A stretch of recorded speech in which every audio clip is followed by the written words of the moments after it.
Now, say my name. The Rolling Bad Podcast. You're goddamn right.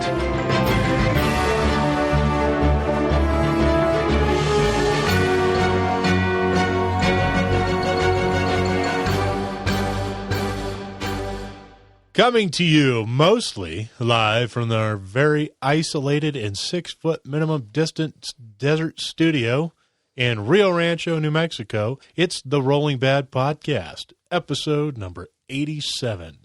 It's March 29th, and I'm your host, Elric. Meet me at the gas station edge.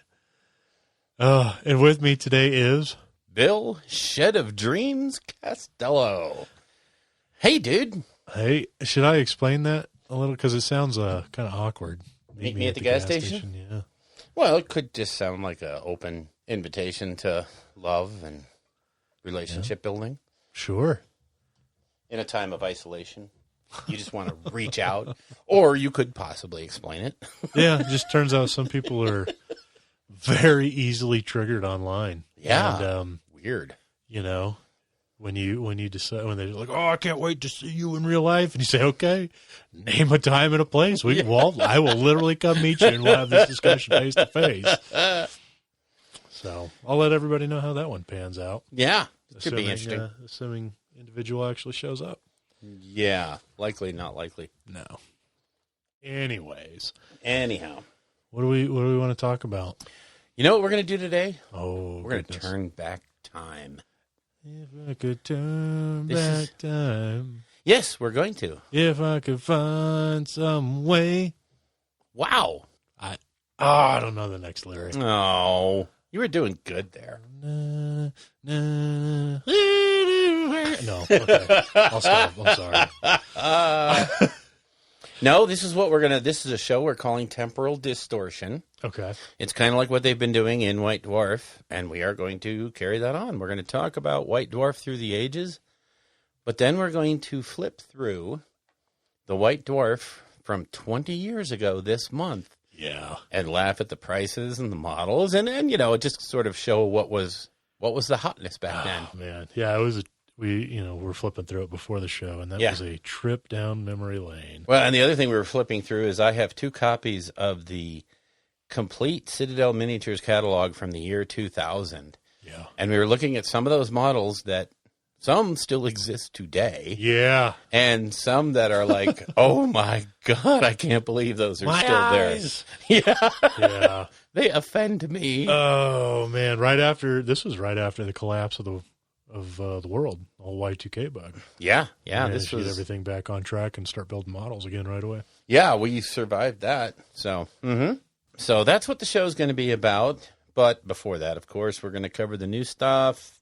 We're going to talk a little creation. But before we get into any of that stuff, I want to let everybody know that the folks out there at the Arizona Game Fair or This Mortal March GT, they have moved the date for that whole thing to September 6th through 7th. We had Thomas on here talking about This Mortal March a couple of shows back.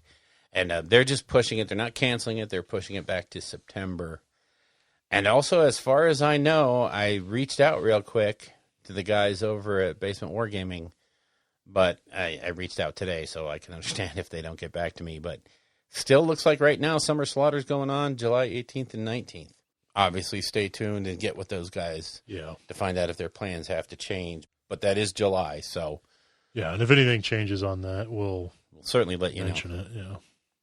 But hopefully by then we'll be back to some semblance of a new or original normal and be able to do these little get-togethers. What else is in the intro that we have to do? Oh, you know what I want to do? I want to send a shout-out. Seems like we do this every show, but to Alex Seems like Gonzalez. You do this every show, Bill. You're right. I spring these on you. Yeah. I do. Well, it's good to get that, though. That fresh, raw feeling. That natural emotion. Of you just steamrolling right over me? Yeah. Taking the show in whatever direction you choose? Wherever I want to go. Okay, fair enough. I'm I'm a short person, therefore I have control issues. Oh, so, yeah? Napoleon complex. If I'm not in charge, nobody is. Yeah. Understandable. I do want to send a shout out to Alex Gonzalez. He did put out a tweet that this was going to be his last year of running the AOS events at Adepticon. Obviously, we know that that's not going to happen, but he's not going to be involved anymore. But it was a hell of a 10-year run. Good on you, Alex, and thank you for all that hard work and all the effort that you and your crew put into it, because you definitely made it a something. What else do we have in the intro? Anything? Actually, I think there was a whole Warhammer tournament that just took place this weekend using the tabletop simulator. Yes. Online. Yeah. So the fact that people are still finding a way to do this stuff. Well, and the whole group of people that did Adepticant. I don't know if you were watching that Twitch stream or Discord, wherever. I'm sorry. That whole stream. That was pretty amazing. I know Aaron and Nuno took their Filthy Casual podcast. They took it live so that they could fill up some of those hours. And, of course, Vince has been doing a bunch of stuff on there. And, it's got to fill that void and give people something to latch onto, which is cool, which is amazing. Yeah, it's definitely brought out some really amazing aspects of the community. Mm-hmm.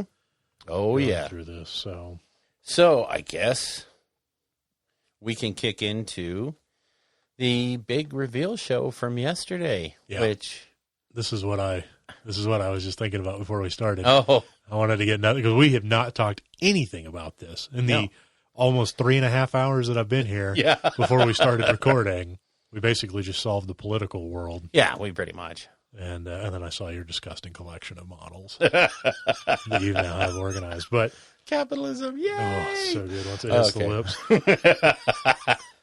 So, yeah, we had the preview show. Now, we should preface this by saying originally all of this, there should have been a massive show at Adepticon last Wednesday or Thursday. Right. It was going to be, they touted it as being the biggest reveal they've ever done. Yep. Then when Adepticon got canceled because of the COVID-19 issue, they said, well, we'll break it up over 2 weeks. We'll do a big reveal this Saturday and one the next Saturday, March 4th or whatever. April 4th, yeah. April 4th, yeah.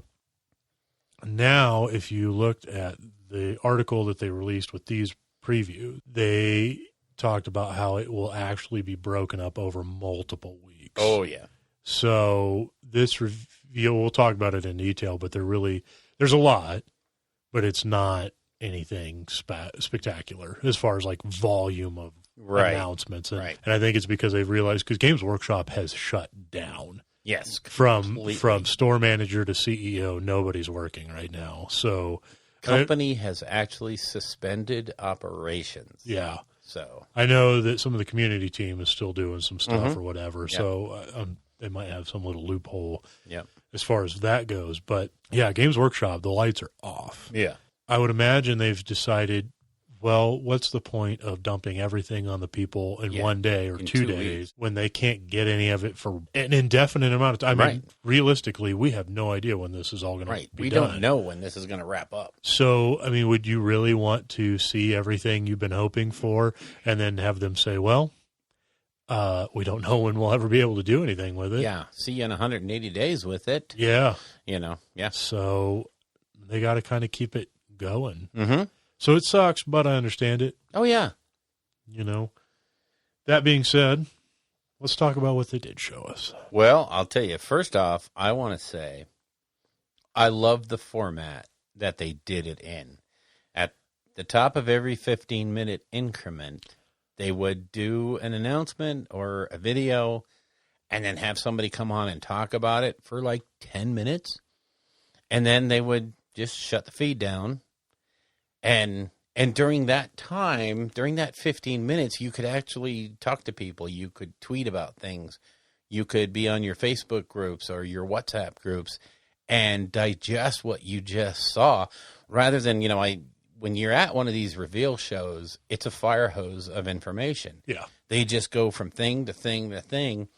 And what I always find is at the end of one of those shows, you're like, I don't remember what was at the very beginning because everything was so cool. And in this way, I was able to look at everything and consider everything. And I have to tell you, I did my laughing when I saw the mad cow. Oh, yeah. Oh my God. I love that format where it gave us time to digest and sort of discuss before the next thing hit. I'm not saying they're going to do that with all the reveals from now on, but I do love it. Yeah, because the ones they do live at the shows, at Adepticon and at LVO and Nova and stuff, it's always the same. It's like 10 minutes of just being blasted with these they're well done videos. Oh, yeah. Of what's coming out. And then they go to a Q&A. It's always the same. Oh, yeah. Well, we can't tell you when any of this is coming out unless they showed you in the preview. Right. When's it coming out? Yeah.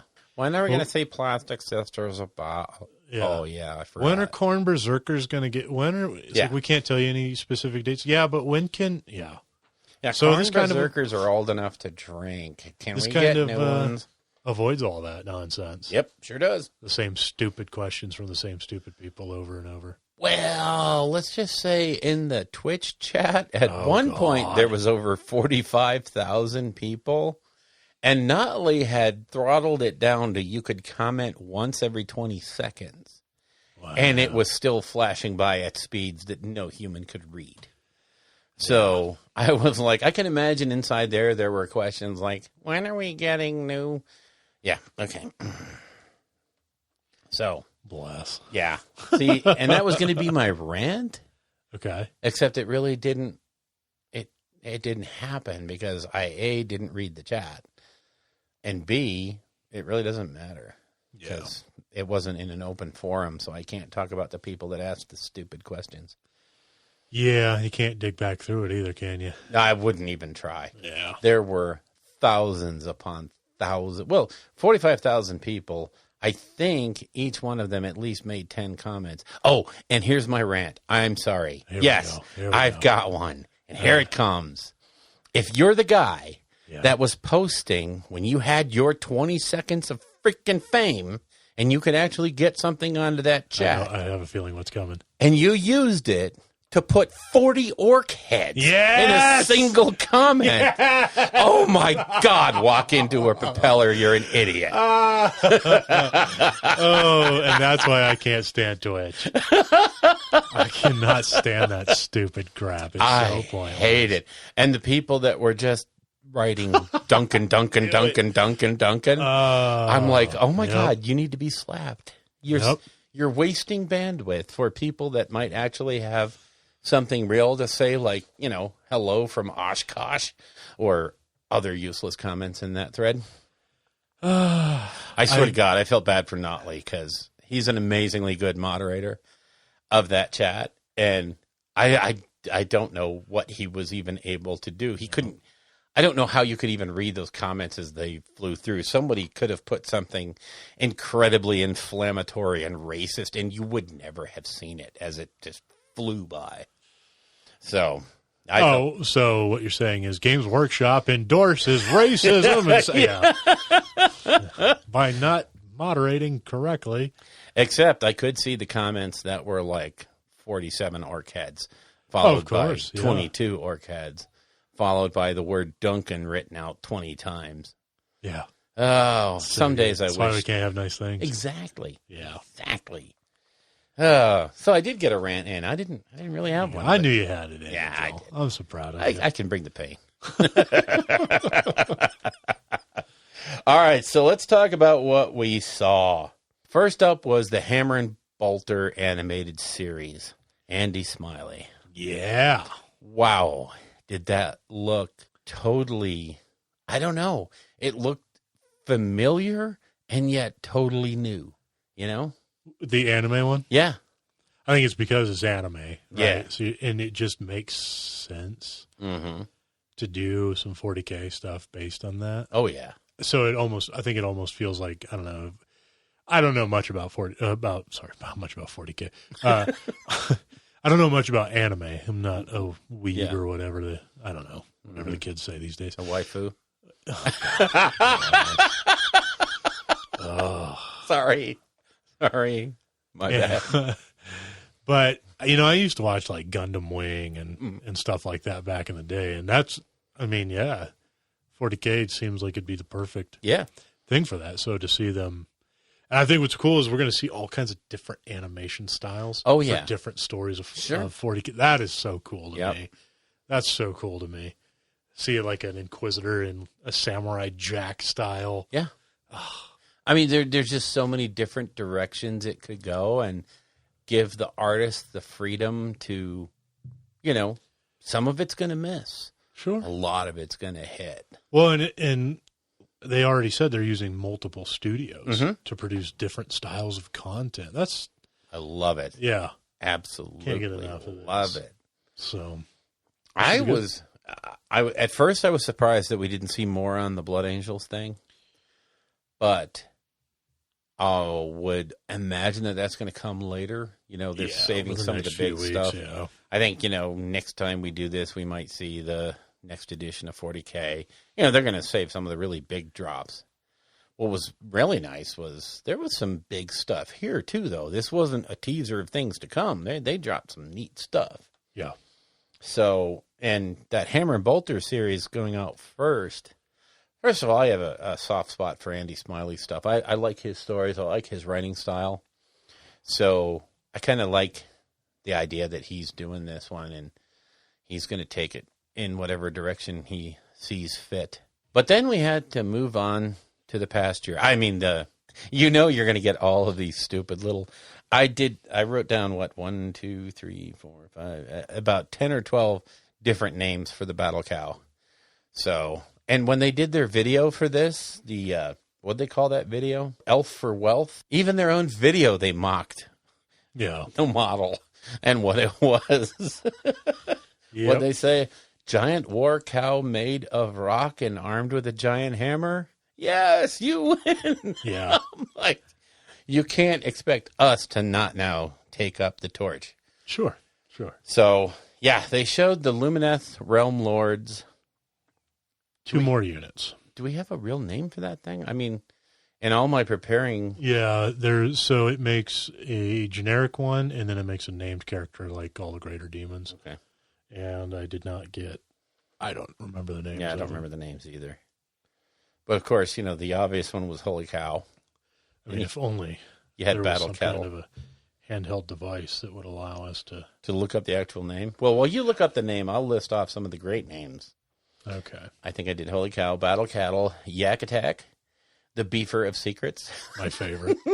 Matterhorn, the Divine Bovine, Mount Muji, the Techless Longhorns, Corned Beef, the Burger King, and my favorite, Cow Drogo. It asks to be made. I don't mean made fun of, because it's an amazing model. Sure. I'm not a fan of it. So the named one is Avalanor, the Stoneheart King. Yes. And he has 2 crochet hammers. Crochet hammers. Crochet. Jesus. Crochet. Can Wow. you crochet with a hammer? Yes. Yes, Hell you of a way can. to crochet. I use the best words. And then the generic one is the Alarith Spirit of the Mountain. Yeah, Spirit of the Mountain. There we go. So that is what they're called. We got to see them as well as the Alarith Stone Guard, which are these elves with interesting headpieces. Yes. And gigantic hammers. Yes. Mallets. Almost like the elven version of the Stormcast Paladins. Well, let's talk about them. Okay. What do you think? Again, I haven't liked any of the Lumineth stuff because that aesthetic doesn't hit me. I'm not denying that these are not beautiful models. They're amazing, the detail. But it doesn't hit me. I'm not saying I don't like them. Yeah. I'm just saying I'm not going to buy into this army because it doesn't hit me. It's what the part I like about it is they're willing to take this much of a departure, a chance, with a faction that everybody knows and everybody's been waiting for. Yeah. And we will see in the fullness of time whether or not this was a boo-boo or if it was a big hit. Honestly, when you look at those models, you can't be impressed with what it is. You may not like the way it looks. It's still an amazing model. I mean, elves are always going to be popular. That being said, the more I see of this line, the less I like it. Yeah. I am interested to see different color schemes because all we're getting is a lot of this like cream with the highlights white, of blue. little blue cream, yeah. Not a fan of that. I think it kind of just washes out the model. I don't know. The one that they had on display for the whole thing, it was the contrast between the white and the off-white was so little. I thought it didn't do it much justice at all. Yeah. I would have liked to have seen a much more in-your-face scheme with it. And in fact, the first time I looked at it, I honestly thought it was just a cow standing up, and until you really look at it, you don't see what it really is. And I was like, wow, that's weird. I like most of this big cow thing, except for the legs below the knees. Mm-hmm. They look ridiculous. Yeah. It's so skinny. I don't understand how it supports the bulk. Yeah, looks bad to me. And then the elves holding the hammers, the headpiece is ridiculous. Yes. And I don't like the mallets. Really? They look exactly like the dwarven ones from the old hammerers. Oh, okay. These like rounded hammered heads. And I think they could have done something that I don't know. The more I see of this army, the less I like it so far. Wow. Interesting. Yeah. And that's, I don't know, I guess it's going to come back to if this aesthetic pleases you, if you like it, you're going to love it. Yeah. If it doesn't hit, this one's certainly not going to hit. I mean, at first, I questioned the whole Caradron Overlord and Fire Slayers thing. But after a while, they kind of do grow on you a little bit. And I'm wondering if that's going to be the same case with these, if they'll grow on you. I really desperately want to see someone else paint one of those. Yep. That isn't, that takes it in a place that they haven't seen coming. I want to see somebody chop the heads off and maybe go with like the old high elf aesthetic of just a higher pointy helm. Yeah. And not have these ridiculous horns. And then paint it in a darker, different color scheme. Yeah. Yeah. And then I'd probably like them. Probably. So let's move on. Okay. No more Khal Drogo. Yeah.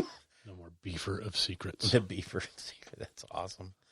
They then went to the Middle Earth place. Yep. And showed Éomer, the new improved cool Éomer. And oh my God, is that a great model? Wow. Yeah, so it is a multi-part posable Middle Earth hero, which I don't think has ever happened before. No, not that I'm aware of. This is this is a harbinger of things to come, I hope. Yeah. Because I can now take my old Éomer and pitch him. Well, I mean, this new one is you get the mounted and the unmounted version. Mm-hmm. You get the helmeted or carrying the helmet around, just basically what you see Éomer from the movie. Yeah. Is what he's going to look like. And the ones that say he doesn't look like Carl Urban or Keith Urban. Carl Urban. Carl Urban. Yeah, well, guess what? There's a trademark on that face. So it's just gorgeous. It's going to be gorgeous. I'm telling you right now, it's going to be gorgeous. Well, there's a lot of other characters they could do this with, like Aragorn. They could do it with Gandalf. Theoden, Gandalf. Name it. The Ring Wraiths. Yeah, the Ring Wraiths would be. Yeah, it'd be cool to start seeing some multi-part posable I would like to see the Ring Wraiths with their on foot and mounted versions. When they're on the horses, not the winged beasts. Yeah, because we already have those. So, but yeah, I'm hoping this is a harbinger of things to come. Yeah. So, next up was 40K. Yeah. The 8th book in the galaxy-spanning psychic awakening reaches the ruins of Cadia.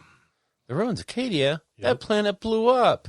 Yeah, well, the planet broke before the guard did. That's right. So, War of the Spider, starring Fabius, and I won't write down what I have on our show notes because it's not publishable, but it's Fabius Bile. Who cares? Scumbag. Yep. Yeah. Yep. It is a great looking model. Yeah, and one of the cool things is if you go to the community site and you go through the announcements and everything, when you scroll down, to the Psychic Awakening bit, you get to this full-page thing of Fabius Bile. Yeah. And it's the old model, and it freezes on your phone, and you have to scroll through it. And as you do, It changes. it changes to the new one. Yep. And that is so cool. It very much is. As much as I hate Fabius Bile, Oh, yeah. I really hate him, but they did good. They did. And I have to say, the original model is actually really good still. I know it doesn't lack a lot aesthetically, but it's it's old. Yeah. But And the new one is obviously incredible. But yeah, I don't know. yep. Probably could have maybe done Dante instead of this craptastic character. Well, Sorry. There's people out there that absolutely love Fabius Bile. oh, I know. And the thing is his stories are, again, we said this last time, his stories are amazing. And the reason we hate him Yeah. is because he is such a well done character, well executed. He's very easy to hate. Yep. So in this book, there will be rules for the Death Guard, which I thought was interesting, Mm-hmm. the Officio Assassinorum, Yay. and the Talons of the Emperor, as well as a group, a new Chaos Space Marine sub-faction called Agents of Bile, representing the twisted creations of the Clone Father. Yes. Yeah, I had talked about this at the store, about how the Adeptus Custodes, I was interested in how they were going to work them. And I totally forgot they could just do the Talons of the Emperor. Yeah. And it does them and the Sisters of Silence and then obviously the Assassins too. So it'd be really interesting to see what's in this book then, because This is going to be an interesting book. so that leaves Necrons and Grey Knights got done. Grey Knights are done. Death Watch. Necrons Death and Watch. Death Watch will probably be the last book then. Cool. In book 9 of All in time to get a new version of 40K. Yep, to launch the new edition. First time that I can recall that they're putting stuff out at the end of an edition and you don't know that there's a new edition coming, wink, wink, nudge, nudge. Right. And I'm not angry about buying this stuff Oh, yeah. because I know it's going to be invalidated in 3 months. Yeah. Because they're folding all of this into it.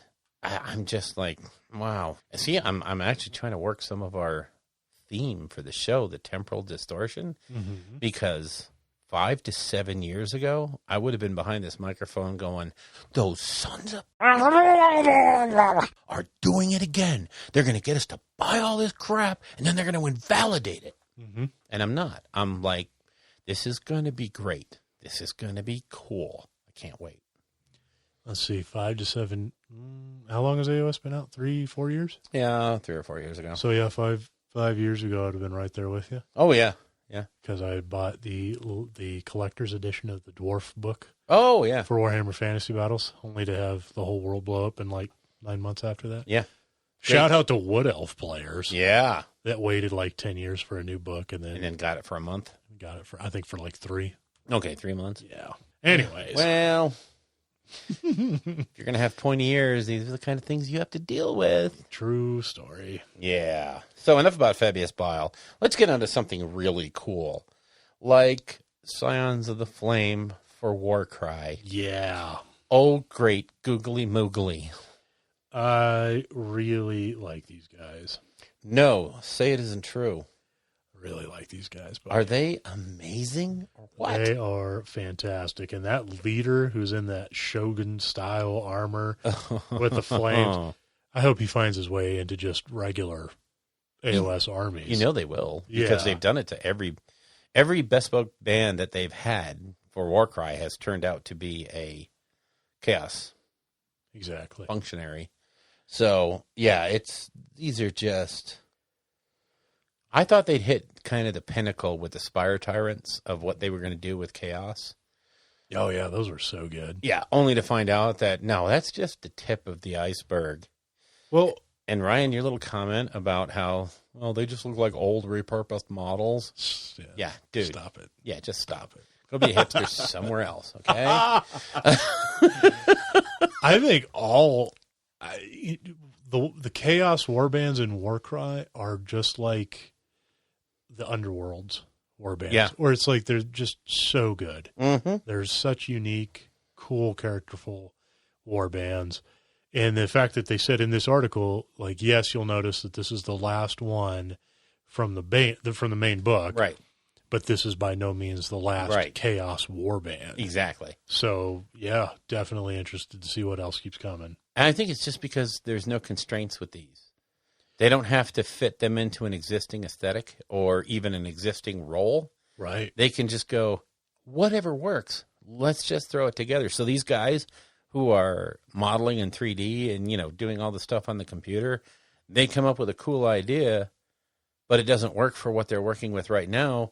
They don't delete it. They just put it in a different directory. And then later on, when they have, 4 or 5 of those things, they bring them all out, tie them together. Here's a new warband. Yeah.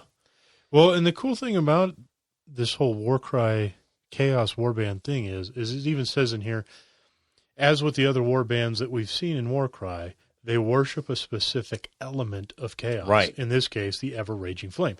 So it allows the developers, the model designers and stuff to just be like, well, what's another aspect of the 4 Chaos Gods that we could really just dig into that nobody really thinks about, or what's something we want to explore and not have it just cater specifically to a Tzeentch, Khorne, Nurgle, Slaanesh aspect? Well, when you think about it, it's, and I hate to use the simile here, but it's kind of like in our modern day belief in God. We have a Christianity thing, and then you have hundreds of different sects. You have the big ones, the Roman Catholics, but then you have the little ones, the Latter-day Saints, the this, that, and the other thing, the First Episcopalians of Chatham, Massachusetts, all that. You have all these little offshoots. Why wouldn't they have that in this?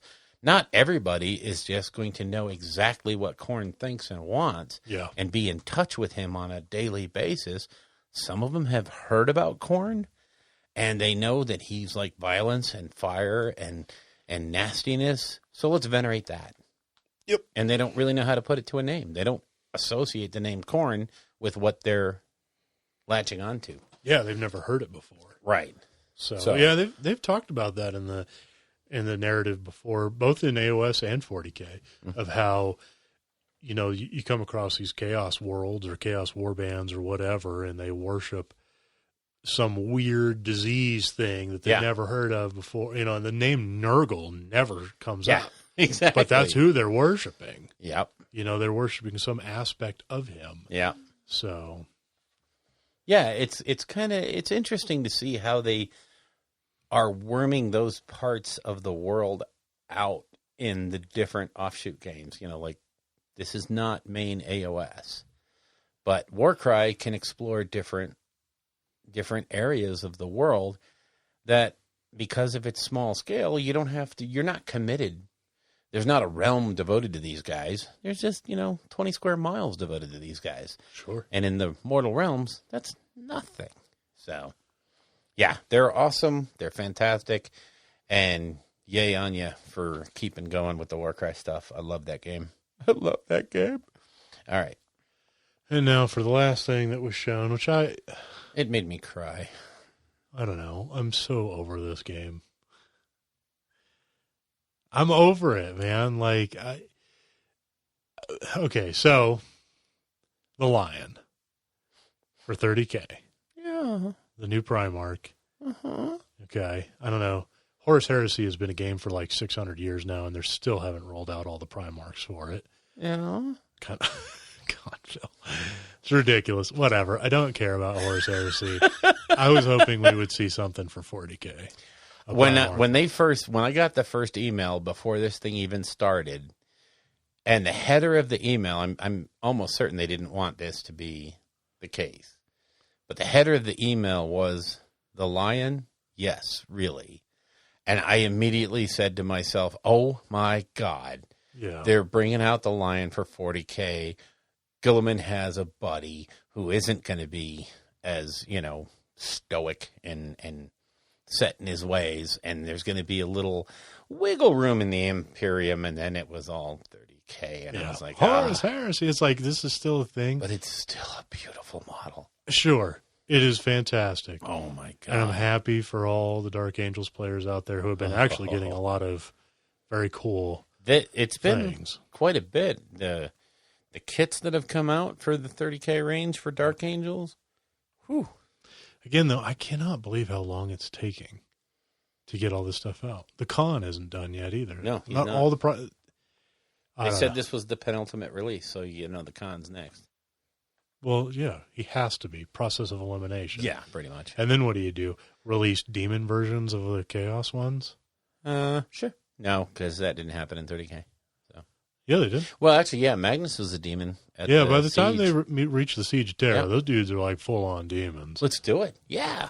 Honestly, I don't see why not, but just stop getting my hopes up that we're going to get a cool new prize. Because it didn't help that one of the guys, I don't know if it was I think it might have been Andy Smiley, or said something about, hope you guys are ready for the previews and blah, blah, blah, and how we're going to announce a new Primarch riding around on a plastic Thunderhawk gunship. Yeah. Two things that have been the Thunderhawk. Plastic Thunderhawk has been a rumor for as long as I've been in this hobby. I swear to God, if they release a plastic Thunderhawk before I build my resin one, yeah, I immediately thought of you. I will be so angry. Immediately, I will buy 3 of them. But sure. I will be so angry. Because the only thing that thing will be worth then is street cred. Yeah, I was building Thunderhawks when they were made of resin. You little punk. They were 30 pounds. Oh God. Yeah.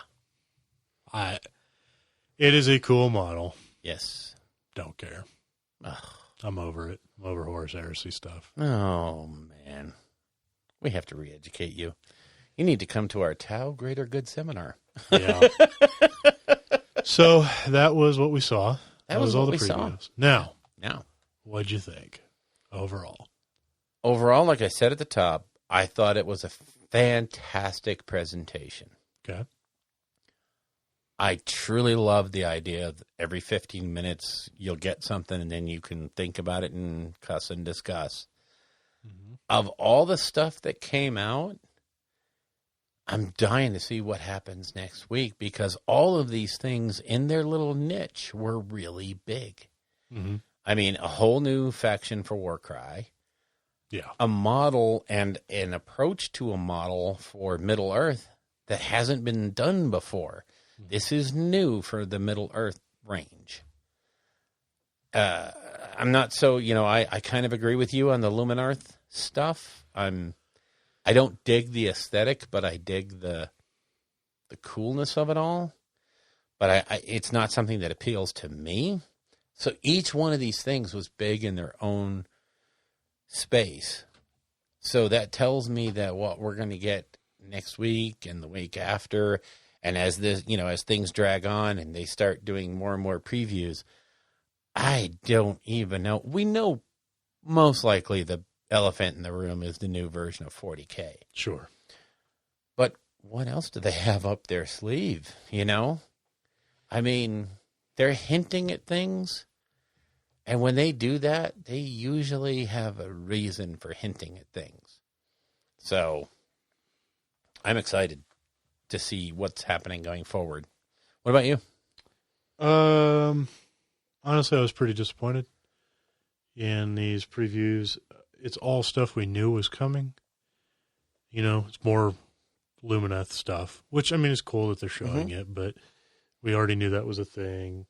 The animated series, while it's really cool, we already knew that they were going to do more of that stuff. Aomer is Aomer. I mean, it's really cool that they're doing. I'm not saying none of this stuff isn't cool. Right. Okay. But it's just stuff we already knew. And then obviously the Lion, we know, and then obviously we know that the con is coming for Horus Heresy. Right. Okay. And it'll be a cool reveal when we see it because all those models look fantastic. You may not be a fan of specific ones, but you can't knock that they're all gorgeous sculpts. Oh my God, yeah. And the Lion is definitely one of those. But there's nothing new in any of these announcements. There's no new army. There's no new edition. There's no new faction, game. There's no new anything like that. But remember at the beginning, like you said, they're going to drag this stuff out over a while. They don't want to spill everything. And I really think that you are right. We knew almost all of this, with the exception, the one that hit me that I did not see coming was Amber for Middle Earth. Everything else had already been hinted at. I mean, they told us about the animated series that were coming. Yep. We know Lumineth is coming. Yeah, they're just dribbling out models. We knew Psychic Awakening was coming. We even knew what the book was. So we knew Fabius was going to be in it. So, yeah.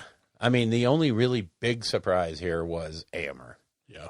But that leads me to believe that next week and maybe the week out, whenever they decide to drop these things, we are going to see some amazing stuff. Sure.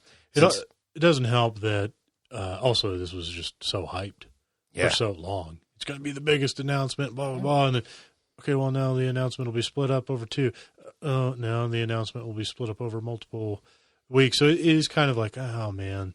And then they showed stuff that we kind of already knew was coming. Yeah.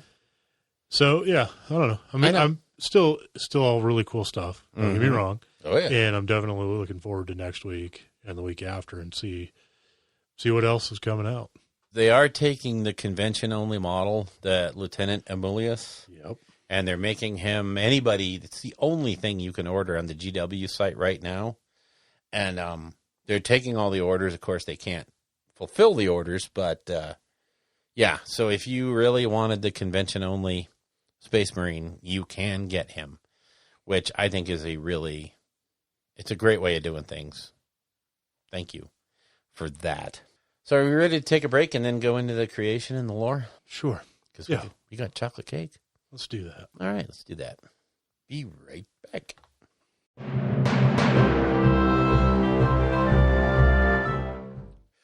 Okay, one thing before we jump into creation, and I meant to say this during the intro, but I didn't because I'm a loser. Yeah. It's a weird time right now. We all know that, but think about maybe supporting the different vendors from Adepticon and what have you, the guys that were planning on making a good portion of their yearly income out there at the show. So I've made a couple of orders from different, smaller vendors and stuff. So it's just something to think about, Yeah.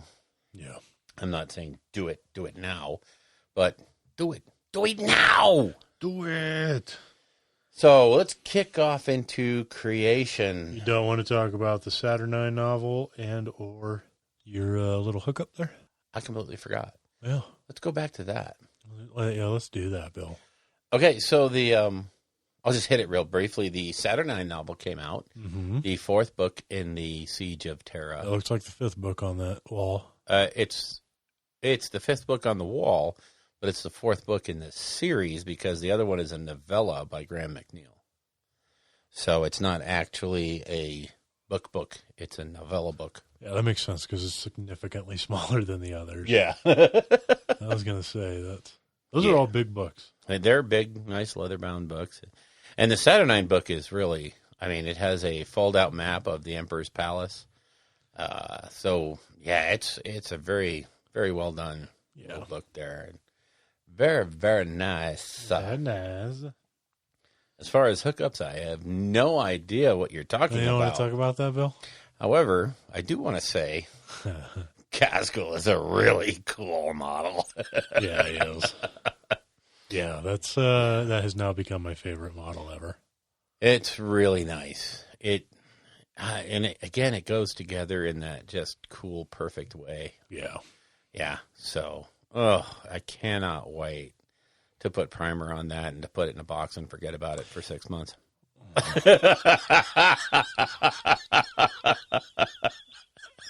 I said that just to hurt you. And hurt me, you did. All right. There we go. I was thinking of painting him up for Speed Freaks, though. Did that do it, too? Wow. If you people could see the way he's not looking at me right now with hatred in his eyes. Very, very cool. And, of course, at the same time, while you can't get the physical copies, the digital copies of Saga of the Beast, is that what it's called? Saga of the Beast is out. So if you have a device capable of reading iBooks or eBooks or O-books or damn books or whatever, E-books. you can download it Uber Books. Uber Books, yeah. I've glanced through it, and there's some interesting orky goodness in there. I don't really want to talk too much about it right now because I've just skimmed the surface. Yeah. But it looks like they get a bit of a boost kind of where they needed it. There's a couple of interesting stratagems that I saw that might make Gazgul's 12 shots that normally hit on 5s. I think you can knock that down to 4s. I don't know. I have to reread, like I said, the stratagems and what have you. But, very, very cool. And, of course, Gazgul has the rule, like Commander Shadow's son, that you can throw him into any orc clan and he can work with them without blowing their, Battleforged clan. Their cultures. Their culture, spelled with a K. Yep. And he won't break that.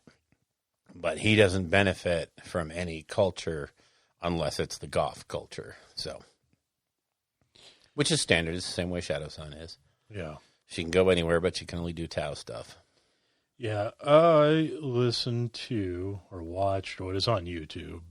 There's not very much in the way of visual on it, but I did. Oh, the Auspex Tactics? Was it Auspex Tactics that did it? Yeah. He was the first one I saw that did the comparison of Guilliman to Gazgul. Yeah, and I think he just also did a breakdown of Gazgul. Or not just Gazgul, but all the orc stuff out of the new Psychic Awakening book. And he sure did. It's good and all that. So, yeah, if you're interested in that, check out that channel. Yeah, it's called Auspex Tactics, AUSPEX Tactics on YouTube. Oh, wow. Tabletop Tactics just put up a video using orcs and space wolves for the Saga of the Beast. Well, who saw that coming? 1 day ago. Yeah, I'll be watching that. Yep, definitely. Tabletop Tactics. Very good. They do some good stuff, yeah. We were talking about them just the other night. I was on a video chat with Aaron and Luke Snell and Nuno Martins and all that stuff. So we were just chatting and hobbying and having fun and talking about different bat reps and what we liked and what we didn't like. So How you wish there was more for AOS. Well, that and how we wish there were good bat reps. And I find it's very hard to define what makes a good bat rep.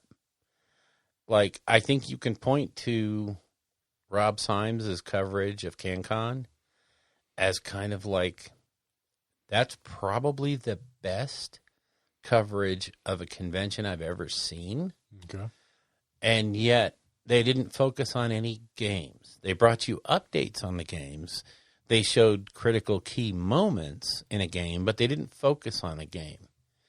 And to me, like I was telling those guys, when you see a video bat rep of a single game, it tends, they all run this hour and a half. They've edited out the super boring parts, and they've left in the parts that they think are worthy, but they still tend to drag on and on. And I say this about everybody. The GW channel, when they do their battles on the thing, there's a lot there that it's not engaging. And if the hosts aren't right on top of it, making it more palatable, then to me, I feel like it's not a great bat rep. And I can't tell you what the perfect one looks like. And I don't think I could produce one that's any better than what's out there. So I'm not saying, I could do it better. Right. Because I really don't know what it is. I think everybody is looking for something different. Some people want to see the dice rolled every single time. They want to do the math hammering themselves. Some people don't want to see any of that stuff. I just want to see the story unfold. That's why I like Peter Crawford's stop motion battle reports. It was a story that unfolded before you, and with the little explosions and the poofs, and you never saw a single die roll. Yeah. And, he got to the point to where those things were so well done, it was just like watching a story unfold. Yeah.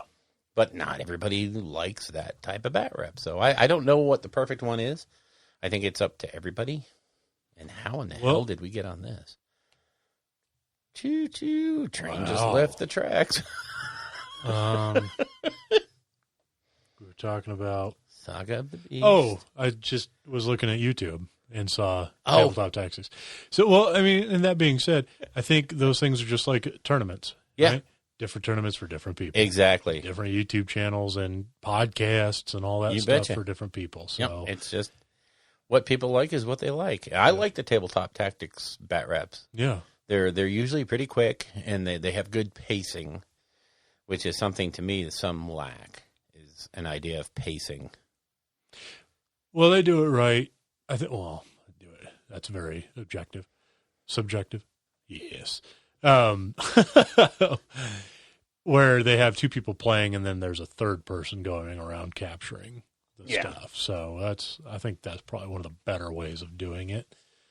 But good Lord, enough of this nonsense. We can do a whole show about. Yeah, what makes a bat rep or a Maybe channel. we should do that next show. Maybe over the next 2 weeks, you and I consume as much bat rep nonsense on YouTube as we can from all the different channels we can, right? And then pick apart what makes them work and what could be done better and blah, blah, blah.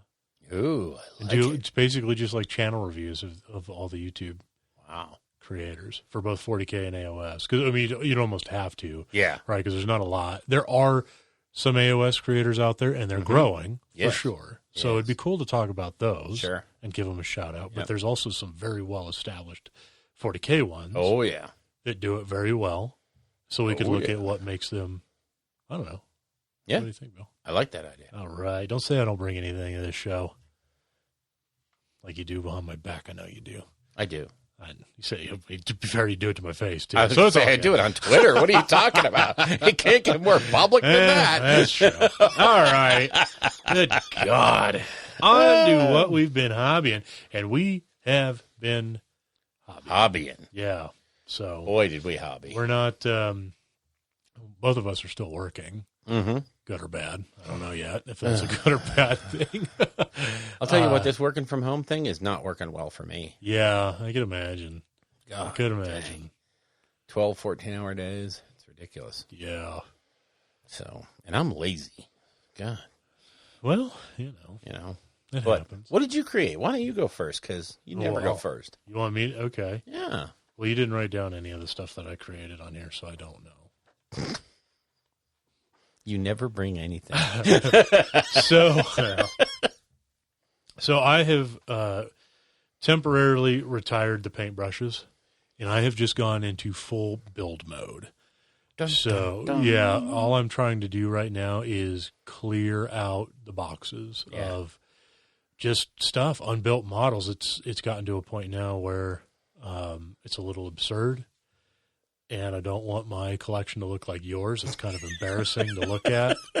I don't know how you sleep at night knowing that you have all that stuff sitting there doing nothing. Have you never watched Scrooge McDuck? Yeah, right. That would be so painful trying to swim through sprues of. Ow! Yeah, I know they all have those sharp. Ooh, no. To be fair, diving into a mountain of gold wouldn't end well either. No, it wouldn't. Anyways, so. I started off with the Shadow Spear box. I had all the Primaris Marines. I finally finished all that. And then I just kind of looked at my collection, and there was a stack of sprues that was a bunch of Ardboys. Oh, yeah. Like 13 Ardboys just sitting there. So I was like, all right, well, blow through this, build all that, and then clip all the bits off, put them in a bits box that's growing, get rid of the sprues. Cleared that out. And then I have you and I have been talking about doing a slow grow thing between us and starting off with Kill Team because you've gone in on Tau. A little bit. Yeah. And I've gone in on Orcs. Yeah. And that is one of the iconic, it's kind of like Marines and Chaos Marines. Yeah. It's one of those narratives they always try to push forward, which I think is hilarious that Orcs and Tau. Mm-hmm. So, and we're going to do some fun narrative games as we relearn 40K. Yes. Neither of us, I don't think, have played it since 8th edition dropped. Since the last time you and I played that Necrons versus Orcs game? Yeah, that's the last time I played. Last time I played 40K. So a lot has changed in 40K since then, and we're both very excited to see where that goes. I mean, who knows? The new edition might drop by the time we get around to it, but that's fine. We can do Kill Team and stuff. We will have skipped an edition. Yeah. Good Lord, we will have skipped an edition. I didn't realize that. Is it on 9th edition? Well, No, it's on 8th. Yeah, it's kind of a sort of 8th right now, I guess. Yeah. Yeah. So, Well, we certainly will have skipped an entire, it's not a General's Handbook, it's called chapter approved. Chapter Approved book. Completely. Wow. Wow. So, but anyways, yeah, we've both been pretty excited for 40K, so. I'm really excited about doing the kill team stuff. Yeah. Starting out with just a kill team from the core book, and then maybe add a commander, and then some elites. Because we were looking at the elites for the orcs. And oh my Maganob. Yeah. So good. half your points in one model. To be fair, you can bring a crisis suit. Yeah, so exactly. It's pretty disgusting. So anyways, yeah, I busted open a Start Collecting box. I built all the boys, the Pain Boy, the Death Dread. I built, and then I got I forget what it is. There's a box that has a War Boss and 5 knobs in it. I built the War Boss out of that. It's the cool one. He has like a power claw and a squig in front of him. Oh, yeah. Yeah, so cool putting them together. And now I'm working on the 10 knobs. Mm-hmm. And then after that, I'm going to build the rest of my boys and Gretchen. Nice. Yeah. And then I'll build some Ludas and some Flash kits, and that'll be all the stuff that I can use for Kill Team. Yeah, yeah. And then who knows where I'll go after that. I got tons of Storm Boys, bikes, all kinds of stuff to put together for the army. So oh, yeah. Just, and I might veer off in a different direction, and I got more Iron Jaws to build. Yeah. I've got more Space Marines to build. Oh, boy. If I can get my hands on some isopropyl alcohol, if people would stop horde buying that, I would love to strip my guard, build the rest of my guard, and paint that using contrast, so I could have a painted guard army up and ready to go. Oh, I think I got a bottle of green stuff. Remind me before you leave. Okay. I think I have a big bottle of green stuff. You can, it's slower, but it'll get it done. Okay. So, I would love to. I just want to strip that guard so that I can. Sure. Do it over? Yeah, well, just seeing Josh's Acadians at the store that was painted. I mean, he painted those super fast. Yeah. It's like, all right, well. And they're great looking. Yeah. So. Yeah, so. Yeah, that's what I've been doing, just trying to shift. Because, if I can get the stuff built, we can play games. Right. Playing games, it motivates you to do more. And exactly. It it's becomes a snowball. Yeah. Yep. That's the idea. I need to work on my Seraphon. Because, a lot of those I put away. I mean, a lot of them are built and painted, but I still have, under the new Seraphon, I have a lot of stuff I can do, and I'm kind of waiting a little bit to see if a fact drops, but I can't see them dropping a fact. Yeah, when nobody's generating any games. I mean, there's games being generated, but not to the level that I think they would like to see feedback on. So, but I'm just going to press on with what we got now. I mean, I don't think Ripperdactyls are going to go away. I don't think Pterodons are going to go away. The big dinosaurs certainly are. Change a little bit, but I don't think they'll become useless. No. So I have a lot of building to do there. I built the Realm Shaper engine and painted it up. That is finished, right? That is finished. That looks good. Thank you. I like it. I like the very dark turquoise-ish teal, and then the highlighted with the gold runes and the black back set to those. It's very simple, but it makes everything that needs to pop. Yeah. I do. I put pictures on the Facebook page of it, and I tell you the one thing, and I know I've been catching some flack for this in the hobby chat, but I don't know how I came up with that color. Because I was just going to ask. Write it down. Is this all contrast? But I forgot it's not. It's not. You homebrewed this mix. Yes. And then you'll never be able to replicate it. And I will not, because I don't know what it was I did with it. I did not write it down, and I put the paints away. Normally what I'll do is when I'm working on a project, I'll leave all the paints. Sure. So that I can at least go back and go, here's what I used, and I can figure out something. I know I used Minotaur paints for the base, but I don't know how I got it to look that way. If I may. Certainly. I would suggest doing more with the lightning. Okay. Like some highlight stuff or something, because it's all blue. Yeah. Right now. It fades to white. I can make it more whitey. Yeah, I would just highlight it up some more. Okay. But other than that, like I can do that. I think it looks very cool. Yep, I do love it. And I left that whole top section off. It's not glued down, so I can take it off to transport it. Oh, So, wow. Yeah. Okay. And then you I know you have at least one more of these things. Yeah, I have one more. So the next one you're going to be doing with the vines all over it and all Yeah, that? Or? I think I'm going to flip it around and make that one for the coalesced, and that one's going to be definitely earthy feeling. It's going to have the sandstone. There it goes. See? Yeah. Yeah, that I'm looking at the inside now, so the unpainted side of that is a lot more detail. Yeah. I think they both look very good. Both sides are very cool looking. But you can only build one at a time. Yeah. Oh. Well, Yep. with that attitude, sure. Well, that's true. That's true. Sweet. What else you doing? I know you've done more than just build and paint this. The Fire Warriors. Okay. And then last night I built Gazgul Taraka. Yeah. So I have to get some primer on him. And like I said, put him in a box to get 2 in 6 months. No. He is gorgeous. He is a big, big boy. And, you know, I was originally going to build him in smaller sections, like leave his backpack and his arms off. Mm-hmm. And I said, oh, give in to your inner, golly, I want to do this. Yeah. So I put him together completely. And honestly, even when he's completely together, I don't think he's going to be that hard to paint. There's not a lot of stuff that's hidden. Yeah, I was Too deeply hidden that you just can't thinking get that. to it. I did leave his face mask off so that I can paint his face. Yeah. But other than that, I mean, I left the one thing off of his shooter arm because there's some gears in there that I want to paint real, with a bright metal and then put the grading on top. And just some little detail bits that I left off, like the bullet casings coming out of the guns. Yeah. Those don't need to be on smoke there. out of the barrels. Yeah, that stuff I didn't put because it's just really going to get in the way when you're painting other stuff. So, but yeah, he's a very cool model. And let me see. I think I already said I built the Tau Fire Warriors. Yeah. The Fire Warrior team. So, yeah, I still have to get paint on them. Oh, I'm hoping my idea works, because if it doesn't, I'm going to be sad.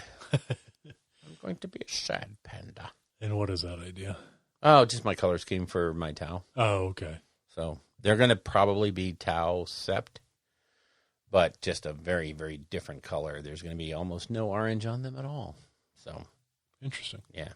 So, but I was looking at maybe making, my own Sept. And then I keep thinking to myself, I always do that. And then I go through this analysis paralysis thing of trying to figure out what colors to do. Yeah. Whereas if I just do like either Viorla or Tau Sept, I can pretty much figure out how to do them right from the box. Yeah. So if I want to get them done, just get them done. Games? Yeah. We did some Blackstone Fortress. Yeah, that's true. We did. We actually had a very crazy, we did, a couple of challenges and then a combat? Yeah. And Two challenges in a combat. Yeah, and that was really, because we finished the first stronghold, all bets are off now, and so all the encounters are available. Yeah. And so we were running into Chaos Space Marines with their guard allies, their traitor guard allies. It was getting really weird. Chaos Beastmen, Oh, Rogue yeah. Psychers. Oh, the Rogue Psychers are messing us up. Yeah. And then we just, by almost pure happenstance, found some clues. We got a clue during one of the challenges, and then we found a couple of clues during the event. So we're actually ready for another stronghold. Yeah. And that's good because, the legacy cards are the timer. If you run out of legacy cards, you've lost. Yep. So being able to do another stronghold this quickly, literally one session, next time we meet, we're going to do a stronghold. So that's super, super handy. Tough. Yeah. We got some good gear, I think. Yep. So unless we really get overwhelmed, I think, I think we'll be all right. Yeah, we're pretty good at being able to knock down a group or two. Yep. Well, and the way you do random strongholds, I don't think any one of them is more challenging than any of the others. Yeah. Now, I'm sure the final one is probably a beast. Oh, yeah, we were looking at the rules for the Chaos Lord. Yeah. That is going to be rough. Yeah, he is. Oh. There might be some casualties in the party. Might be, yeah. So. Mm-hmm. If I die, I quit. Yeah, it'll be interesting. It'll be a table flip moment. So, yeah, we're gonna end up facing a stronghold and seeing what happens. It's gonna be. So I think I was trying to remember if we had any crazy moments that came up in that session. We only played once because I was really, really busy Thursday night this week. Yeah, and we could not meet. I had meetings all night. I hate it, but it's all right. Yeah. Life happens. Trying to keep the Defense Department defensing. So should we move on to Nostalgia Lane? Yeah, kind of want to dig into this, man. This scratches an itch. The way we're going to split up lore this time is we're going to talk about the history of White Dwarf magazine as a whole. Yeah. And the different eras that it's gone through and some of the different things that have gone on over the years. Then, at the end, we're going to go over one issue quite specifically, and that would be issue number 242, which just happens to be the March of 2000, the 20 years ago issue of White Dwarf. That's so crazy. It is so nuts to see the changes. Well, not only that, but it's a 20-year-old edition. Yes. And it's still 242 of something that's monthly. Yeah, and now they're up on issue 452. So, yeah, we've had another 200 issues in that time frame, which when you figure 20 years. So 4 years from now is when the 500th will come out. And remember when they did issue 300? Oh, yeah. Was crazy. Every 100th issue was something, but like 300 was like a Sears catalog. It was a big, it was. And what was funny was issue 400 was not a lot of fanfare. I believe that was... I have it right over there. It's Tau. It's Tau. Oh, so it was after the weekly? Yeah, it was after the weekly thing, yeah. Oh, yeah, that weekly. We'll get to it. Yeah, okay. All right, so White Dwarf through the ages. Okay, so in the very beginnings of White Dwarf magazine. In the beginning. Steve Jackson. Now, if you've been involved with gaming for any length of time, you know Steve Jackson games. If you've ever been into a game store that's not like, Jesus, I was going to say KB Toys. Nope. Toys R Us. Oh, no. No. Like, I don't know, Barnes & Noble or one of those, if you've seen Yeah. any of those gaming. Oh, Jesus, even in Target and stuff. Now, I know, yeah. There's tons of Steve Jackson games You betcha. available. So He is definitely, Steve Jackson is a force of nature when it comes to games. And, a lot of people might not realize this, but the original White Dwarf was Ian Livingston and Steve Jackson. And Steve Jackson was one of the guys that was putting together Citadel. So, I mean, this company has quite the history. In those days, White Dwarf, it was, of course, a nod to the British TV show. It was all about D&D. It was a D&D magazine published in England. and it wasn't it also a bit of a catalog? Because Citadel was like a distributor, wasn't it? Yeah, they were kind of a big distributor, but yeah, they had some stuff. But really, it was adventures and one-pagers and alternate rules for the old D&D. There was not... I have a few of the original. I have like a issue 10 or 12. My collection really starts with 87. Yeah. And even that was mostly D&D. Because at the time, they hadn't even really done Rogue Trader yet. Yeah, and I believe that predates Dungeon and Dragon magazine, right? Yeah, When it did those predates start? Dragon. Yeah. Yeah, so this would be the original D&D stuff. Yeah, it was definitely a British rag. Very well done. It had, I think one of the things that's always helped White Dwarf is they've always had editors and a team that cared. Now, whether or not they functioned in an environment that allowed them to put out what they wanted is, well, we'll talk about that. But yeah, back in those early days, it was a very neutral role-playing game magazine. And then all of a sudden, Citadel / Games Workshop released a little game called Rogue Trader. And that's when White Dwarf started to become an in-house magazine to talk about their stuff and their stuff only. And what's really kind of interesting, and I hate to, well, it's the nostalgia show, so why not? Sure. The original Rogue Trader had nothing to do with Warhammer 40K. And the game was called Rogue Trader, not Warhammer Rogue Trader. Yeah. They hadn't even invented the tagline Warhammer yet.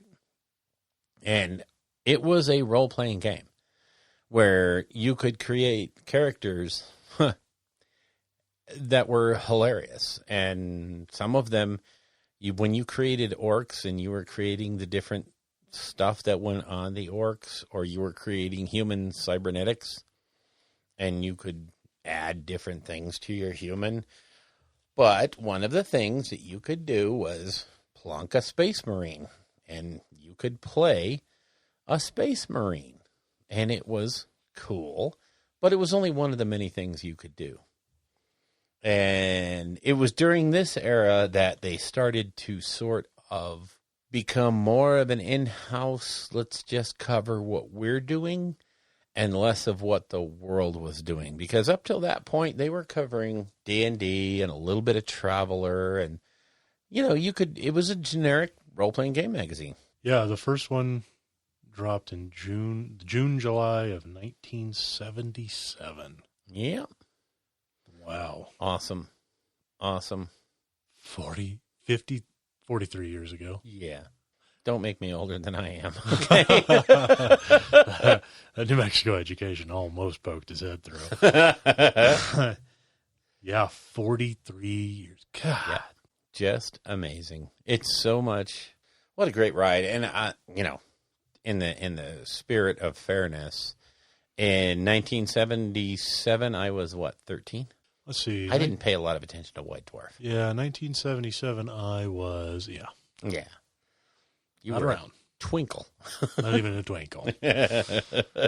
After, you can kind of see, as you read those old issues, you can kind of see the focus. And what I think is kind of interesting is also during that time, the editor was a young lad named Jess Bickham. You can just kind of figure out how old some of these guys are and how long they've been with the company. Yeah. Jess was one of the original editors. You know, some of the interesting and creative content was written by a little young whippersnapper named Phil Kelly. You know, that little long-haired. Yeah. So, yeah, it's kind of interesting when you look through those old episodes to see people that have moved on. You see names on the masthead sometimes like Alessio Cavatore, who wrote some of the best editions of the game and then moved on to other companies and did other things that are also awesome. Yeah. And then you see, some names in there like, you'll see Phil Kelly. You're going to see Jess Bickham. You're going to see, of course, Jervis Johnson writing some pretty amazing articles in the original days, and you can see how his thought process has changed over the years, and some of it hasn't. Yeah. So he's got a core of what he thinks goes correct in a game, and you got to figure all these 40 years later, he's still doing it, so he must be pretty right. But then you have the Warhammer era, and I would say that starts when the Warhammer itself brand starts, and I forgot to write down the actual issue. During the Warhammer era of White Dwarf, it becomes an in-house magazine. They advertise some other games. They advertise some different things here and there, but even that starts to go away in favor of only advertising Citadel, Games Workshop, Forge World, and Black Library, or at the time, I think they called it Black Press or something. What was it? What was its name back then? I've only ever known it as Black Library. Yeah, that's been for... Before that, they were putting out, like, it was Black Press that was putting out, like, the different smaller magazines, the offshoot magazines. They did the Middle Earth, or, at the time it was the Lord of the Rings magazine. I can't remember the name of the actual company, but at this point, they started only advertising those items. Yeah. And it became a true in-house rag. And then, of course, in the mid-90s is when things really start to go downhill, because it becomes a monthly catalog of GW stuff. At this point, GW has become a publicly traded company, so they have shareholders, and they have to answer to many different masters. And White Dwarf goes through this phase of half of it is, the front half is a catalog, and the back half is talking about whatever is new that month and casting it in a light that only an in-house magazine could cast it in. It would be kind of like if Chevy did a magazine all about cars and decided that theirs were the best ones. Oh, wait, they do that. Okay. During the catalog era, the catalog era is when the front of the magazine was a catalog of what you could buy, and the back half was a display case of the stuff that you could buy that month. Yeah. As well as the recent stuff. And then if there was a bat rep or if there was articles, whatever was new won. Oh, yeah. So resoundingly. Oh, yeah. It's, I'm serious. You could play.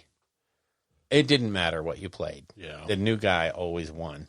It wasn't in your face obvious, but you know that it was scripted, and it became very hard to believe what you were reading. Yeah, it was kind of a running joke. Yeah.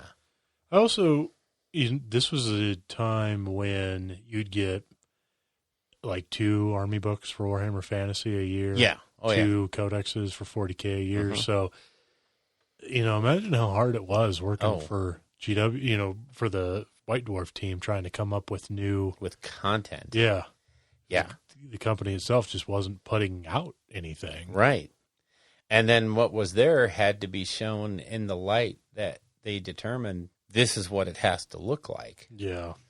I will say one thing. I've been watching all the Seraphon coverage, and the very first bat rep they did with Seraphon, Ben Johnson was taking a Thunder Lizard force against, I forgot who the other guy was. It didn't matter who the other guy was. It simply didn't matter. Ben Johnson took an 8-model army with all Thunder Lizards, big, nasty, horrible stuff. Mm-hmm. And somewhere, Ben must have done something to someone, because the dice gods looked at him and said, not only am I abandoning you, but I'm climbing in bed with the other guy. Ooh, in front of you. Yeah, Ben not only couldn't roll anything to save his life, his opponent, it was Sam. I'm sorry, it was Sam. His opponent couldn't roll low. Oh. I mean, he was literally 5s and 6s, except like when the comet came down and he had to roll 2d6 to see how many models he would lose. Yeah. And by this time in the show, the whole joke was, if he rolls snake eyes, we should just fold up and go home. And he picks up the dice and bam, there's snake eyes. Wow. So, at this point, if I'm Ben Johnson, it takes everything I have to not flip the table, because I'm supposed to be showing Seraphon and how cool they are and how you can take this Thunder Lizard thing and have a lot of fun with it. Yeah. And instead, this guy's just walking through him. To be honest, there was a long period of time where that would never have been allowed to happen. Oh, yeah. You would never have been able to, show the new thing not in the best light possible. So to see that was actually quite refreshing. That this isn't just some schlub. This is Ben Johnson, who's playing Seraphon. He's a pretty good player. Yeah. He does all right, and he's out there to showcase how cool these things are. And he just basically has his entire night handed to him. It wasn't even funny, really, by the time, because this guy didn't even need to roll dice. He could just say, well, I'm just going to roll 6s here. Oh, you want me to actually roll it? Here. And I mean, it was so bad, but it was fun to watch. And it was so much different than the catalog era. As I said before, as if this wasn't bad enough, they then took what I think is the biggest jump off of a magazine cliff you could possibly take. Yeah, this was... Because with issue 409, they decided to go weekly. Yeah. Wow. So they didn't lose any of that catalog mentality. The first half of each one of those was, what's coming out this week? And so you would literally get, in a 32-page magazine, you would get 10 pages of... Yeah, and this was during a time when they not only didn't roll out stuff as fast as they are now, but they also didn't really talk about other stuff that used the IP but didn't directly come from it. So like video games, board games, stuff like that everybody else was doing for them. Very rarely you would see outside stuff in there. Like a paragraph that said, hey, Warhammer Total War is going to be a thing, so check that out. It's really cool. Really? It's like one of the most successful video games ever. Yeah.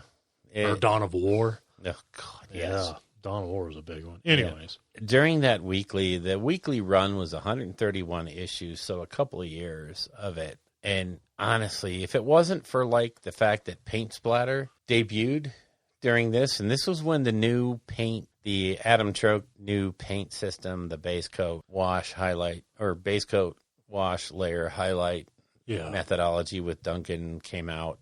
If it hadn't have been for that, that magazine would have, oh my God, it could have been toilet paper for, okay, anyway. Yeah. Stop.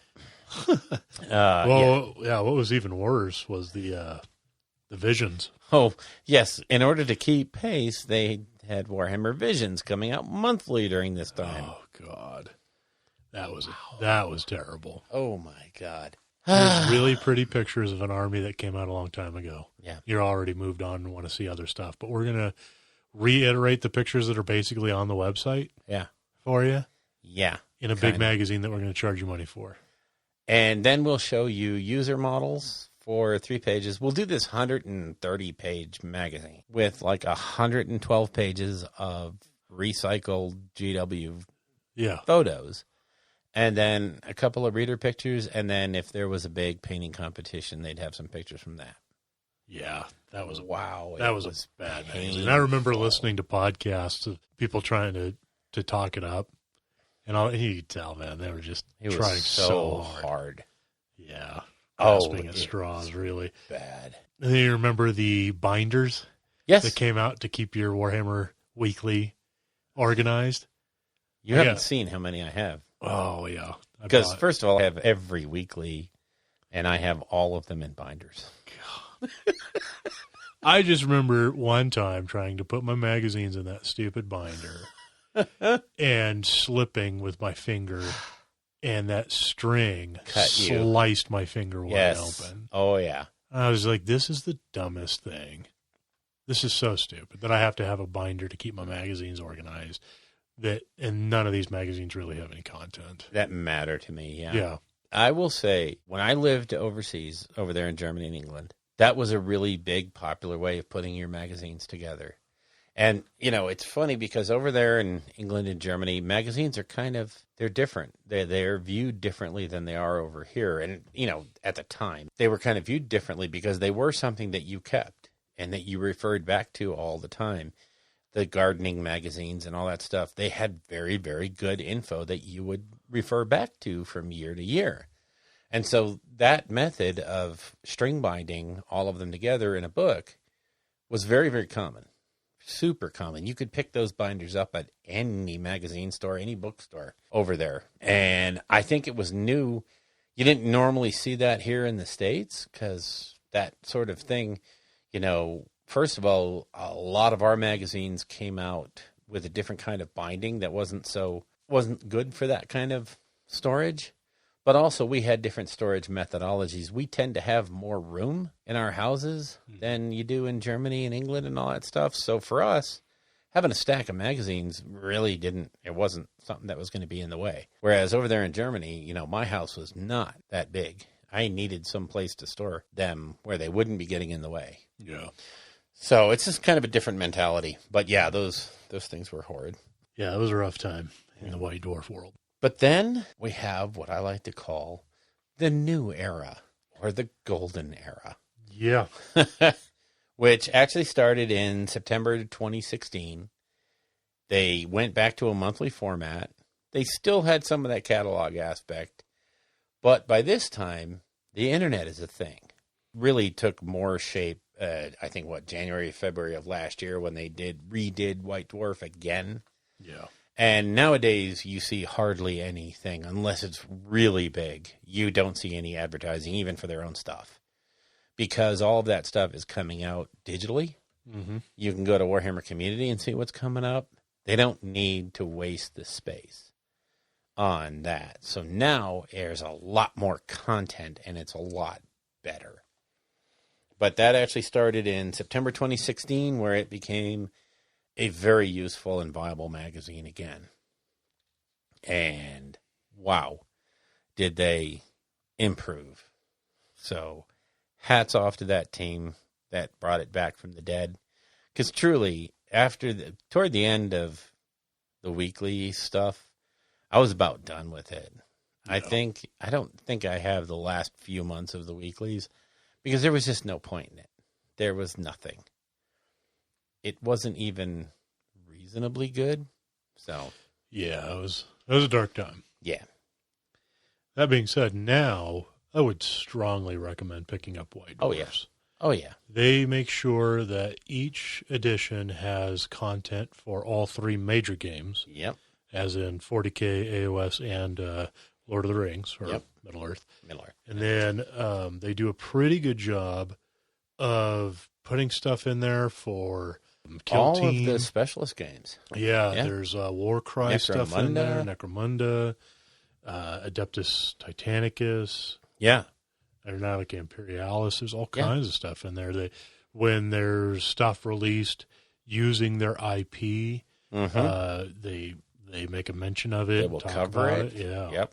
So lots of good stuff in there now. It truly is, and they talk up the fact now that there is something for every game system in just about every, and they're not afraid these days to put them in plastic and include, say, new cards for Blitz Bowl or new tactics for Necromunda and give you the cards that you need to supplement your set.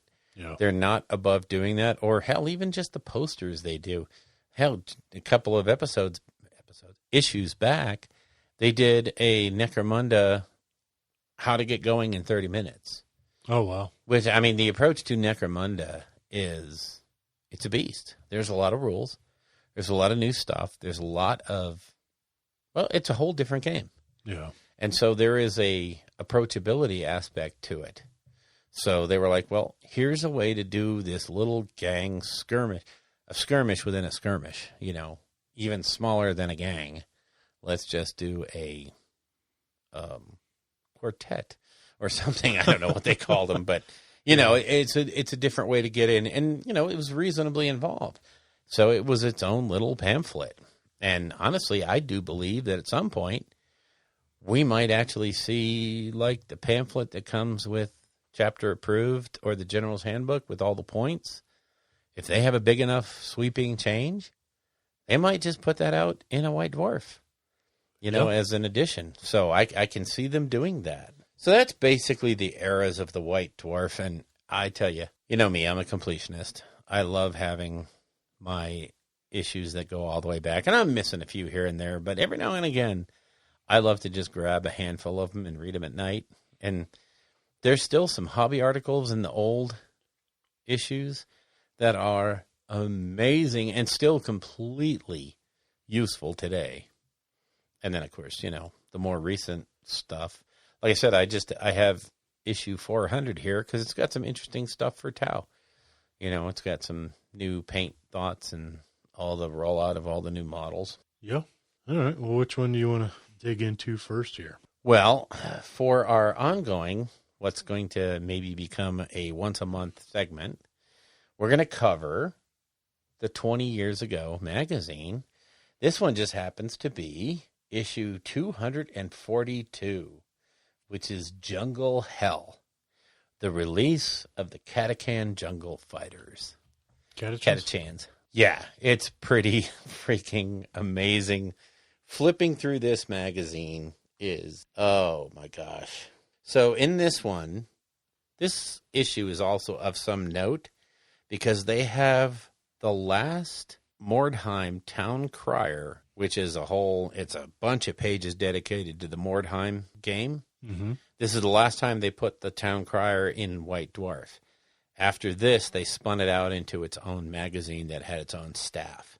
So that was so cool. And they cover Battlefleet Gothic, Warhammer 40K, and of course, there's a bunch of coverage of the Catachans. But again, like I said, this is from that era where they're not only hawking what they've come up with, but they also have like the listing of every store in the entire world.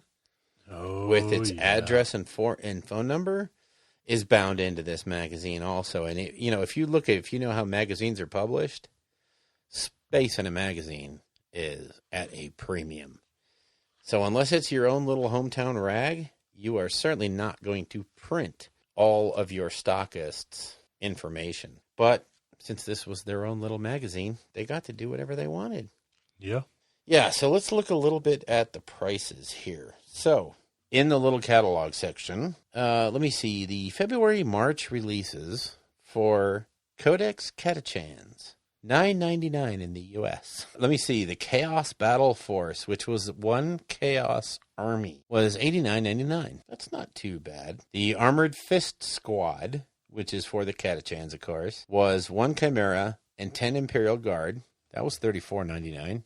How much is a Chimera these days? $55. Okay, so, and it doesn't come with a 10 Imperial Guard, does it? No, that's another $35. Okay. Oh, and you could get some little guy, Sly Marbo, for $9.49 in living resin. He was in resin, right? Yeah, he was in resin. No, he's metal. Was he metal? Yeah. Okay. And then they announced the new spray paints, colored primer or spray paints, Goblin Green and Camo Green. Yeah. Is that not scary? And then, of course, there's a bunch of articles, of course, on the Catachans. Go figure. They have a Wolfpack article, which is about the... Battlefleet Gothic. Battlefleet Gothic, thank you. So there's a little fiction about that in there. Then there's the Eternal Champion article, which, by the way, is quite good. This guy scratch-built this Chaos Champion, and it's beautiful. That paint job holds up to this very day. Yeah. Did you see that? Some of the stuff does. Yep. If you look, though, on the page across from that, it's Games Workshop announcing that they're going to be opening stores in Japan. Yeah. 20 years ago. Mm-hmm. That was when the first store opened up in Japan. Then you have some more fiction. Then you have a listing of all the hobby centers, which, incidentally, the Connecticut West Farms Mall store was my store. That's where I traded in some skulls. So nice. Yeah. I remember always, when I grew up in Kansas, always looking at these and just wishing that, there was anything even remotely close. I know. And it never was. Yep. But again, there's about 25 pages of this magazine are devoted to the Town Crier, which is simply for Mordheim. So honestly, if you don't play Imperial Guard and like the Catachans, or play Mordheim, this magazine was a complete waste for you. Yeah. I don't know. There is some other stuff in here. There was some chapter-proof stuff about Tyranids, which were terrible. Then they had a little article on the Outrider program. They were announcing the War Master game system. Yeah. Which I think went over did that? I never...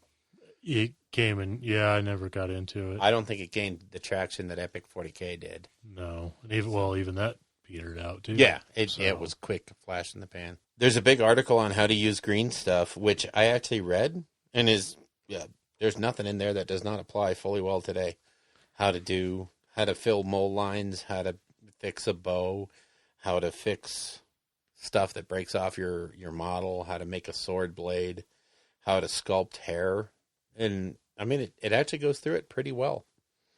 So there is a timeless article. Then they have Battlefleet Gothic Advanced Rules with Andy Chambers. Yeah, that's a name from the iconic old name, days. And then a great set of articles on It's a Jungle Out There, how to make jungle trees. Yeah, So, all kinds of jungle terrain. Death World jungle terrain. Yep, Death World terrain for your stuff. And absolutely none of this wouldn't work today. It's actually works just fine. And then they have a lot more Ketachan stuff. And then the catalog in the back where if you really want to get hurt. The Warhammer 40,000 boxed game. Complete game in a box. $74.99. The third edition one, yeah. Third edition box set. Space Marines versus Dark Eldar. Yes, sir. I remember staring at that box longingly for so long, and then my buddy got it. Oh. And, God, we played so much just using that little bit of ruins and trees. Oh, yeah. On his floor, his basement floor. The good old days. But that was issue 242. That was 20 years ago today, or this month. Honestly, some of the models that are in this are still in the range. I'm looking at you, Chaos. Yeah. There's a lot in here that if you didn't play Mordheim or Imperial Guard, this was not a very exciting month for you. If you did, however, play one of those systems, you were overjoyed. This was the best issue ever. So it was a lot of hit or miss back then, and we can pretty much be thankful that we are where we are now, where they've eliminated all that catalog stuff from the issues, and they've gone to just nothing but meaty content. Yeah, Yep. Something else. All right, bust out this 362. Now, this was the issue from 10 years ago. So now we're into, let me see, Mark Latham is the editor. Andy Hall, Adam Choke are staff writers. Contributors, Nick Baton, Alessio Cavatore, Robin Crudis. These are just contributors to White Dwarf, by the way. Yeah. Chris Peach, Duncan Rhodes, Andy Smiley, Jeremy Vitok, Matthew Ward. I'm not saying it. So the big thing in the issue 10 years ago was the Warhammer 40K expansion for battle missions, which, if you remember then, it was a really nice set of cool new scenarios. Announced is the Orc Death Dreads and the Killicans. Wow, those are 10 years old? Yes, sir. That is today's Death Dread and today's Killican, I believe. Yeah, there. Yep, because they were metal before that. That's right. The Space Marine Venerable Dreadnought. Oh, man. I remember running out to get one of these because it was so cool with the inset writing. And you're just like, there's no way they can do that in plastic. Yeah. It would be hot and it would fill in, and there's no way. Yep. And the new Imperial Guard Chimera. In Forge World, you had Imperial Armor Apocalypse 2. Oh, my God, what a book.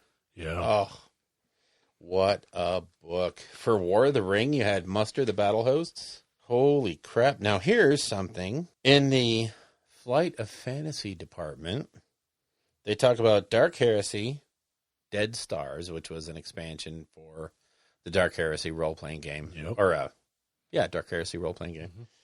Let me see. Oh, Ren's World had just been published. Ren's World. Good book. And Raven's Flight, which is the book that made me want to ever start collecting Raven Guard, because it's a short story actually, but it's an audio or audio drama. It's so good, and it got me liking them. So Then the big meat of this one is, this is something else they used to do. You remember when they used to break down the kit and showed every part in the kit painted so that you could see what went where and what was optional? And this was something that I kind of almost wish they would do again, to show a little bit more about how some of the kits go together. Yeah. Mechanized Fury, they do the same thing with the Orc Death Dread. How it goes together. I suppose the kits aren't really like that anymore, though. Not as much, no. The way they're designed to be really hard to show. A lot of times, like, the right arm isn't a separate piece. Like, It goes into the shoulders and down as part of the ab. But, they could do it with, like, the Necromunda kits, where there's so much functionality there. Yeah. You could do so many different things that if you kind of knew beforehand what you were getting into, you could plan better, you know? I mean, I'm not saying they need to do it, but they can do it. For War of the Ring, they have a big thing on Isengard. Yeah. Legions of Isengard. Russian Rend, which was a Warhammer, which at the time I wasn't even thinking about playing because it was just for people that couldn't figure out 40K. Wow. So, yeah, they had to play with their little movement trays because they didn't have the tactile senses to actually play 40K. Oh, I used to have all kinds of...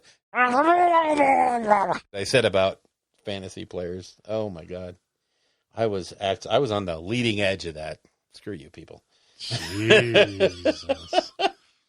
They have a Tactica Tyranids article, so it shows you how to work your Tyranids into Synapse. So, because Synapse back then was pretty bad. If you were out of Synapse range, you were dead.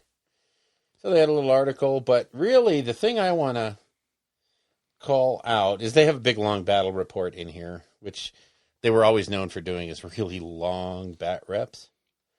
But, another thing, on page 91, they have an article on how to build digestion pools for the Tyranids out of the Moonscape scenery, that kit that was the vacuum-formed plastic that just...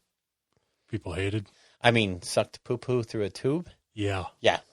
Now, here's how to do something with it that isn't horrible. So, but then... and I have to call this one out because I'm going to scan this later and put it up on my Twitter feeds. On page 92, they have a hobby hero, Nick Baton. Yeah. My God, he looks young. And this was only 10 years ago. I'm not saying you've aged. I'm just saying that... Wait, no. You said he looks really young. It was 10 years ago. I'm not saying he's aged. Well, he has You're aged 10 literally years. saying he's aged. 10 years. Because he looked young. Yeah, and he doesn't look like that anymore. Yeah. Just so, Hey, I'm calling him out, that one. I'm calling him out. But then they have a masterclass freehand. So they show you how to freehand different symbols onto, say, Space Marine shoulder pads. Let me see. High elf cloaks, shields, cloaks, all this stuff. And I mean, the information is still good. And this is still a high-end masterclass. This is not something you just pick up a paintbrush and, I'm just gonna whoop out the old Dark Angel symbology, because I'm cool like that. So, but it was a pretty good episode too, and that was only 10 years ago, but it was still a catalog. That was our little walk down memory lane. Yeah. Now, I think once a month we're going to try to cover the issue from 20 years ago, if I have it. If I don't have it, we won't cover it, obviously. We might have to switch to the 10-year ago or the 15-year ago, but we'll try to cover one and just kind of give you an idea of where we've been so you'll know where we are. Be cool if we could do one from 30 years ago. We're getting to that point, Well, 1977, 43 years ago. We could almost do 40 years ago if we could get our hands on them. I have some of the older. I have from 87 on. I have a very good bunch of them. Yeah. So I go on eBay every now and again and buy collections. Is that the oldest one you have? Is 87? I have like 10 and 13, but I have those separately because I just keep those for the D&D stuff and for the feels. But yeah, my actual collection starts with 87. And I am missing a bunch in that span of time. Like I said, I'm missing all of the weekly. What I did with my weeklies was I tore all the paint splatter articles out and then just trashed all the weeklies. Wow. Yeah, well, there was just nothing of value in them. No, there wasn't. There was no good hobby articles, or I feel bad for the people that worked on those because I'm sure they worked on them and they did hard work to make them, but they just they weren't good. No. I mean, the content was good, but there wasn't, when you're limited to 2 or 3 pages to talk about something, and it was a small format magazine too. It's not like it was the normal magazine format. It was a much smaller format. So space was at a premium. It was terrible. Just terrible. And with half of it being taken up by catalog. Yeah. So that was our little temporal distortion, our trip back down memory lane. Yeah. Did you want to talk about the catalog? We can. We should. It's really just a big nostalgia itch or scratch, too. Yeah. So we're going to look at the Citadel Miniatures, the complete catalog circa 2000. Now, here's the deal. And this was kind of the rage back then, but this is a catalog, so you could look through here to find out what you want to buy. But you had to buy the catalog for $4. Yeah. This thing had a cover price. So just to look at what you want to buy, you had to buy this to know what you want. Yeah. That was life before the internet, kids. Yeah, it was. Yeah, it was. And what's so funny looking, Sisters of Battle were out. So, Tau were not. Tau are not in this. Oh, they should have been. Why No. aren't they in this? Tau were not around 20 years ago. You're right. Necrons had just come out, and Tau had not hit the streets yet. Yep. Because Necrons are in this, but the Tau are not. Well, you know what? This thing's junk. Get it out of here. Wow. I love how much you've done a complete 180 on Tau. So good. I have hated them for years, mostly because of running into the 7th edition Tau, who were stupid and overpowered. And Yeah. yeah. And the thing about the Necrons in here, too, is they're not even a real army. No. This was just some stuff that they had put out for Rogue Trader. Right. So It was destroyers, and they had scarabs. Destroyers, Scarabs, Immortals. Warriors, and Immortals. Yeah. And a Necron Lord. Yeah. And just the first version of the Lord. And I know my buddy Nick over there at Idic Beer, the Necron channel, he's got some of those Necron destroyers from those old days. And he makes me jealous every time he shows them. Because I had some of those, and I was like, you know what? They're not going to do anything with this, so screw it. I'm getting rid of them. And now, look at me. I have tables full of Necron terrain. Oh, well. Yeah, it's just crazy seeing how much stuff 20 years ago, and it's still in use, like orcs, the orc boys. Yep. Still, obviously, the catechins. Yeah. Are still a thing.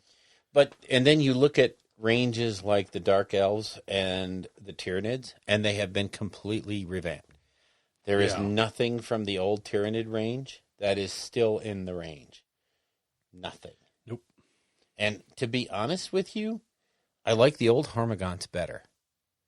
If you turn to page 60 and look at those Hormagaunts, they're better than the ones we have today. The ones today look like they were just stamped out of a machine. They all look alike. They're supposed to. They're Tyranids. Oh, stop. Are you upset that your Hormagaunts don't have individual character? Yes. When all they're just formed biomass to devour more biomass? It's so typical of you Imperial types. Wow. To look at the Xenos and not understand them. What do you mean, you people? You people. You Imperial. Well, actually, you're an orc type. Yeah. Well, oh, look, there's Dante. I should have expected better from a mushroom. I'm sorry, what? Wow. Where's Dante? Is he still the same model? The only thing you're good with is frying with butter. Oh, wow. Orc. Yeah, there's just the Space Marine bikes. Yep. Are still the same. But some of the things you don't see anymore are the Space Marine Scouts with the needle rifle and Space Marine Scout with this, that, and the other thing. And that is true. But there's still people that go around and they try to buy the Dark Angel Standard Bearer and the Blood Angel Standard Bearer. Those models are so in demand because they're so cool. Yeah. And then you have the Iron Priest and the Wolf Guard, the Dark Angels, Marines in robes? What? Yeah. And, of course, you had the full range of the Legion of the Damned, which still have not seen a decent update. No. A lot of the Eldar stuff, too, is the same. Yep. Which is surprising. Eldar are a pretty popular army and core to the game. You'd think they would have gotten... a little bit of an upgrade here and there? Something. Yeah, well, you know. So, I'm going to take over for a moment and delve into the Warhammer section of this, because this predates your fantasy roots. Well, this is back when if you played fantasy, you were one of those people that didn't wash from the neck down. Sure. Or you were one of those people that could understand, geometry and advanced math and, complicated rules, as opposed to, I can only shoot the unit that's closest to me, because that's what my rocket needs to do, is shoot a grot, not the gigantic battle wagon behind it. Oh, we're bringing up the old days again. I love it. Yeah. Don't let's not start on 3rd edition 40K. Listen here, Square Baser. Take it away, Sam. And of course, it kicks off with Bretonnians. And who are they? Bill, honestly, I'm going to tell you something. I feel sad for you a little bit, because you never got to experience what these armies look like on the table, like Bretonnians and stuff, and the amount of time that some people would put into this. I've seen Flesh Eater cards. I swear to God. I mean, this army was so beautiful. I know. And it's a shame that it's gone. I've seen them at all the events and marveled at how amazing they looked on the table, especially when you had everything ranked up, in the movement trays, and it looked like a battle line, like in a Napoleonic battle line would look like, except they're elves with, whatever, or Bretonnians, or it was just so, and the so colors, beautiful, yeah. The individuality of it all coming together in a cohesive army. Mm-hmm. Beautiful. God, Bretonnians are such a beautiful army.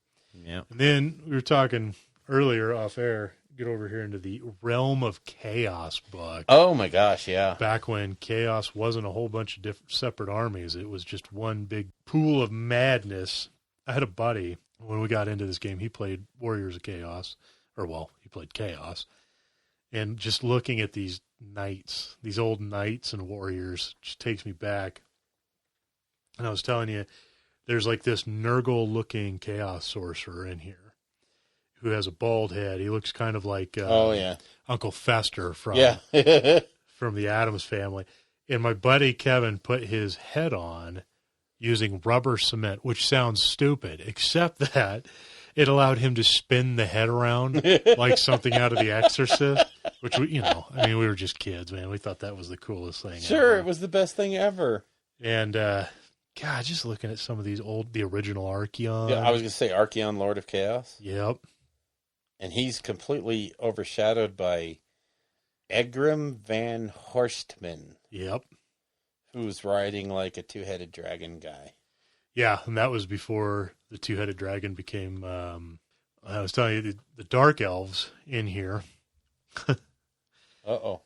This is the first box I ever bought for Warhammer Fantasy. Nice. Was the Dark Elf Swordsmen that are in here.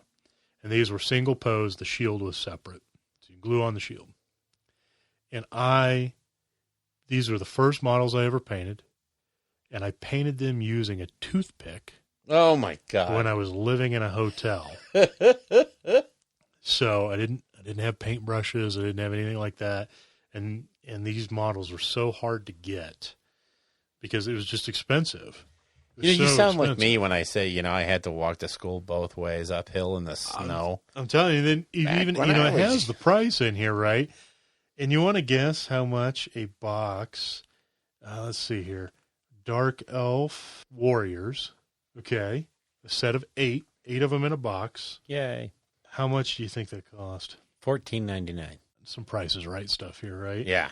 So that box of plastic Dark Elf Warrior, box set of 8 models with a set of transfers, $12.50. Oh my God. $12.50. I couldn't even afford it back then. Well, yeah. It was so hard to get my hands on some of this stuff. The original Cold One Knights. Was it Galrock? Galrock, yeah. That's the one, yeah.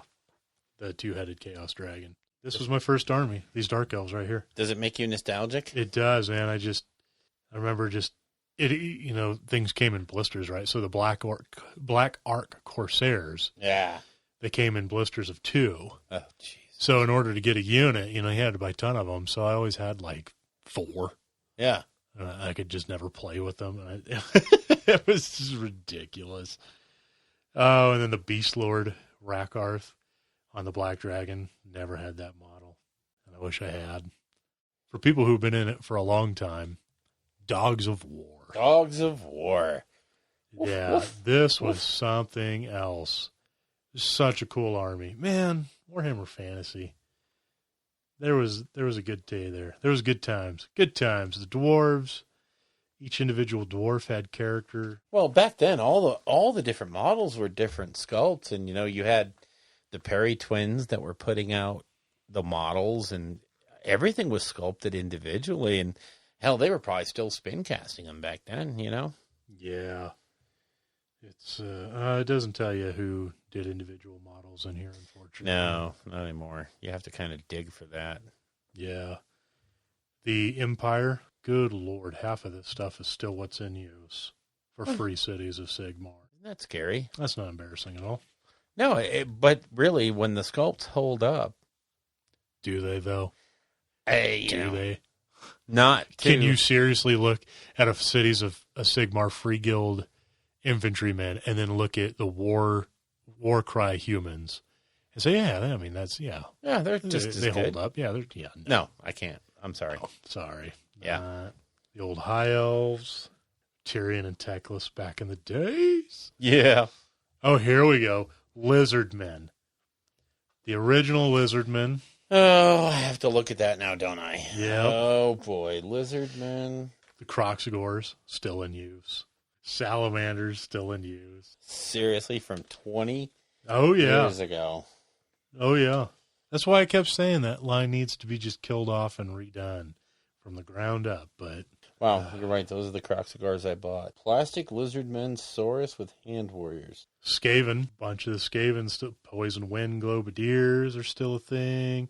Rat Swarms, Plague Sensor Bearers, Jezzails. Oh, yeah. Well, we have walked down memory lane for quite a bit here. Yeah, And without anybody else being able to see this, it's kind of boring. it is. Yeah, sorry. It's all right. What else do we have? That's it, right? Yeah, I think that is. Well, it was fun, though. It was fun. The catalog was a big one, being able to see all the armies like that and everything. If you can, I'd suggest getting your hands on something like that, especially if you've been in the hobby for a long time. Oh, yeah. It's fun to look at where we were. When you think 20 years ago, we were looking at this stuff going, oh, my God, this stuff is so good. Yeah. This is so awesome. And if we could have, like, our today self go back to our back then self, we, probably wouldn't listen because we're just that kind of person. But it would be really neat to say, oh, dude, you have no idea what's coming. Okay. Here's a question for you. If you could take a picture of one model or take one model, jump at a time machine, meet up with yourself 20 years ago and be like, this is what's coming 20 years from now, and then just disappear.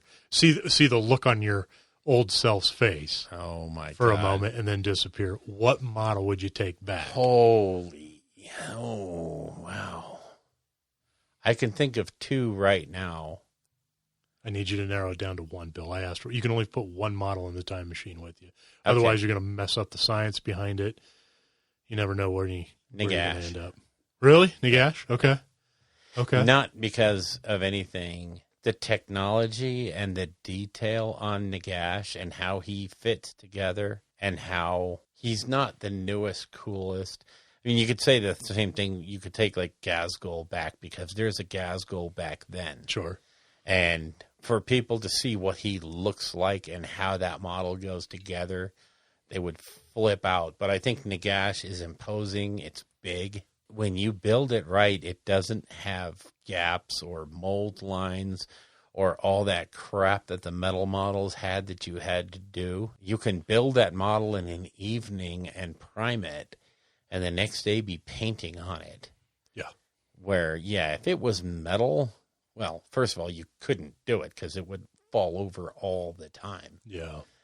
But just the difference in detail and the difference in technology would have blown me away 20 years ago. Which is crazy because Nick Ash is almost 6 years old. Yeah.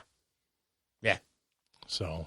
Yeah. And I'm sure there's probably better examples, but I'm like, you can look at this catalog and look at the giants, and they're still the giants that are around today. So, yeah, you can't take that back. I mean, if you had anything to do, you could probably take Smog or the Thunderhawk, the new resin Thunderhawk. Yeah. Because that would probably blow the 20-year-old away. Plastic Bane Blade. Yeah, the plastic Bane Blade. Yeah, that would be like... Because back then it was the huge armor cast chunks of resin. Mm-hmm. That had like no detail. Yeah, terrible. Just big tubes of resin sticking off that were supposed to be gun barrels and stuff. Yeah. Horrifying. You know what I would take back? I don't know what. If I could take one model back, show it to... If I could get a couple people around, really just let them bask in the glory. Corn Berserkers. I just tell them it's the same model you'll be using 20 years from now. Don't so I get can your see the hopes look up, of despair kid. on their face before I leave. You'd have to take two models. What you'd have to do is take, like, Gulliman Oh, yeah. to see there what you it go. could be like, and then take the Berserker back and go, sorry, suckers. Yeah. They really do hate chaos. And then disappear. Yeah, there you go. Take Abaddon, the new Abaddon, Yeah. and a Corn Berserker.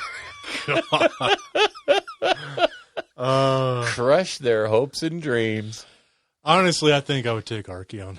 Yeah. Oh, yeah. Especially after looking at the Archeon in this catalog. Oh, my God. It's just like some basic dude on a horse. Schlub on a horse. Yeah. And be like, this in 20 years. This In is 20 years, he's and the the game ever will chosen. revolve. The storyline will revolve around Yeah. what this guy and Sigmar Incarnate do. It may be called Age of Sigmar, but Archeon's the one that's really. the other thing I would do, though, is I would take the 4-page AOS rules Oh, and go, wow. yeah, that 400-page book that you're working out of. Right? Yeah. I didn't even think Here's the about game. that. And you could do the same thing with 40K. You could take the pamphlet, Mm-hmm. the 8-page little fold-out thing and say, yeah, your edition's cute, but here's what we're playing. God, that would be something, man. Because those old editions of fantasy. Those are pretty those big were- books. Ugh. I'm not going to lie to you. One of the big things that kept me away from the game was not wanting to have to pour through another 40K sized rule book to learn a different system. And when I saw the thing about, measuring the angles for the flank attacks and all that stuff, I'm like, wow, you guys have really truly taken Napoleonics to the darkest, dimmest place available and run with it. Yeah. And I think it's something that people forget about, right? Is how unwieldy and terrible the rank and flank used to be. Yeah. God, that was so. I mean, we loved it because we didn't know anything better. Right. But, I mean. And, it's funny. People are starting that scream and that cry now about the I go, you go versus the we go system mentality that 40K and AOS have. And people are starting to scream, we need to drop this I go, you go stuff and go on to something like, let's have a real system, like the chit draws or the dice draws from like bolt action or even just alternating. And I'm like, yeah, when a new edition comes out, that might be doable. But the way the system works right now, it's not doable. The shenanigans that you could get into.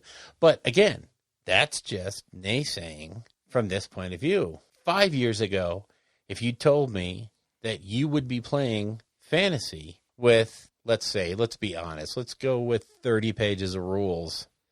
And then, everything else is on the unit cards and all that stuff. And you're going to be playing fantasy and enjoying the hell out of it. Yeah. I would have told you, well, number one, you're an idiot. Number two, get your neckbeard fantasy crap out of my 40K stuff, please. So, Yeah. But look how things change. 40K. We went from what has to be the end of 7th edition had to be probably one of the worst bloated, horrible, out of control systems that they've ever had to look at what we have now. A very streamlined, incredibly fun game to play. I would say that's probably subjective on who you ask, as far as 40K goes. No. No? No, if you show me somebody that's like 7th edition at the end was way better than this 8th edition crap, that's also the guy that plays 9th Age. No, I mean, as far as like, I think there's a lot of people that feel that 40K has gotten back to a point of being very bloated. It is getting bloated. It is getting thick again. And AOS is there too. Yeah. It's, as any edition ages, it's going to get that way. You can't do an expansion. You can't have new stuff without adding to it. Now, you're right. They could just simply release 8th edition and say, that's it. We're going to play this way for the next 5 years. That's it. Yeah. No changes, and then we would have no growth. We would have nothing new. There would be no Gene Stealer cults with their cool new deployment stuff. There would be no Ideneth Deepkin with their interesting ways of going through the turns with different bonuses. We're not going to have any of that stuff. It's just going to be, here's your fish people, and they're going up against my dwarf people. We really want that? Yes, you're going to get bloat. It's going to happen. Again, this is why we need all digital rule books and all digital stuff so that we don't have to carry 50 books around with us. Games Workshop. Give me digital or give me death. Yeah. Well, I have a lot of death, so they don't have to worry about that. If they want to give me more, that's fine. You want to hear me rant Sure. quick before we end the show? Yes. Okay. So earlier this week on the Warhammer community page, we got a very brief little tidbit for another bit in the Warhammer, the Old World. This revolves around Kislev. Okay? And in this article, they showed some pictures of the old Kislev cavalry stuff, the Ungol horse archers, the Kislevite winged lancers. Some really cool stuff, nostalgic things. Then they talk about what's going to be coming for the Old World. And we are going to see some very cool looking, the Ice Guard. Yeah. Now, these are warrior women who are the guardians of the Tsar or Tsarina, of the leader of Kislev. Yeah. These are like their elite warriors. And they showed some pictures, some concept art stuff of them and their weapons and banners and stuff like that. Really cool. Now. But are they girls? They're all females. Ew, cooties. Yeah, which apparently sparked some nuts. I swear to God, just... Anyways, what drove me nuts was people who said on the Facebook comment thread, could you please keep the high fantasy out of this version of Warhammer? It needs to be the low fantasy that it used to be, and keep the high fantasy for Age of Sigmar. Yes. If you think Warhammer Old World stuff wasn't high fantasy, you're an idiot. Straight up, you're an idiot. But there was no dwarves with muskets or anything back then. It was all very nice, low fantasy stuff. Oh, Bill. What? Was there magic? No. In a world of elves and dragons and warp tech rat men and walking, talking dinosaurs, demons that were 8 foot tall and manifestations of your emotions. Yeah, that's high fantasy, boys. I don't know how else to break that down to you. And somebody came back and made the comment of, well, lizardmen used clubs and humans used spears, and that's low fantasy. I'm like, look, you literally said a giant walking dinosaur with a club in his hand is low fantasy? Yeah. Do you not? If you want low fantasy, and this isn't meant as a dig or whatever, if you want low fantasy, there's a Song of Fire and Ice. That's right. The definition of low fantasy. Yeah. There's little bits of magic here and there, but other than that, it's a rank and flank low fantasy game, just like you want. Play Napoleonics. Yeah. The Old World was never low fantasy by any stretch of the imagination. Was it ever low fantasy? Age of Sigmar is high as giraffe balls fantasy. Oh, yeah. For sure. Yes. But it's not. But Old World was very much. Yes. Very much high fantasy. Anytime you have vampires flying around on dragons, casting spells, that's going to be high fantasy. Oh, okay. That's high. All right. Yeah.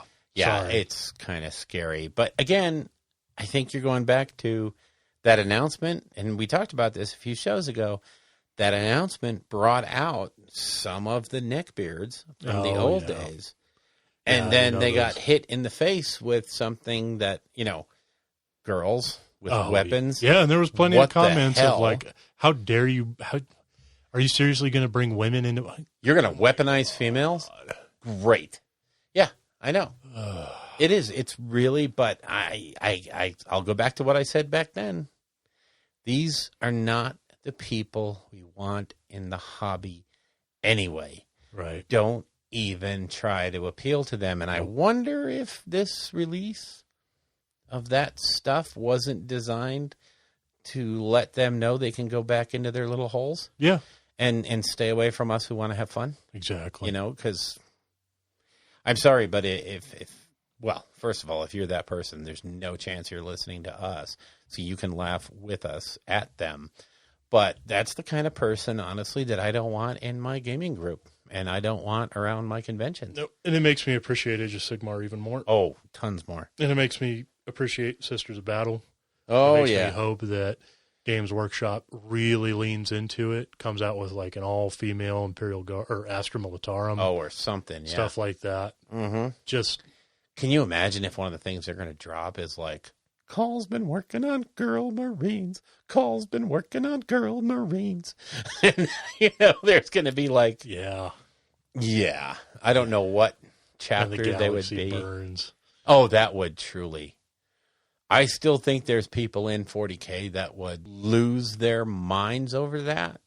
But I think maybe it would do for 40K what Age of Sigmar did for fantasy. Maybe. Really just cull the herd. Clean out the misogynists and the wackos. And yeah, it could be a good thing. But we've gone way off the rails. Let's close this one out. This is going to be a long show because we took a trip down memory lane. Is there anything we need to hit before we sign off? No, hopefully it was entertaining. I know it's kind of hard, through an audio medium to convey the fact that we're looking through old magazines. But, I've been listening to some other shows because they're, again, dealing with this COVID issue. So tournament recaps aren't really a thing and games so much aren't really a thing. And I know the guys on the Eat Bats show kind of all sat around and did a nostalgia. Yeah. Don't tell, where did you start? And what's your favorite model and stuff like that. Yep. And it was entertaining, definitely to listen to. Those guys have a nice rapport and a well-done show. So. Yeah. Yep. All right. So let's call it. All right. If you would like to get in touch with us, you can reach us at our Facebook page at www.facebook.com/rollingbadpodcast, all one word. Our Patreon page is at www.patreon.com/rollingbadpodcast, again, all one word. The Twitter account for the show is at rolling_bad.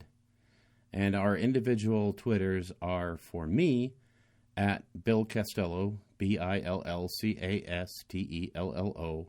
And for Elric, it's at Elric Edge, ELRICEDGE. All of our guests on the show will have their contact information in that show's show notes. The music in the show is used courtesy of Kevin MacLeod at Incompetech.com and used under the Creative Commons license. The Rolling Bad Podcast is protected under the Creative Commons Attribution 4.0 International License. Information for this license can be found at creativecommons.org.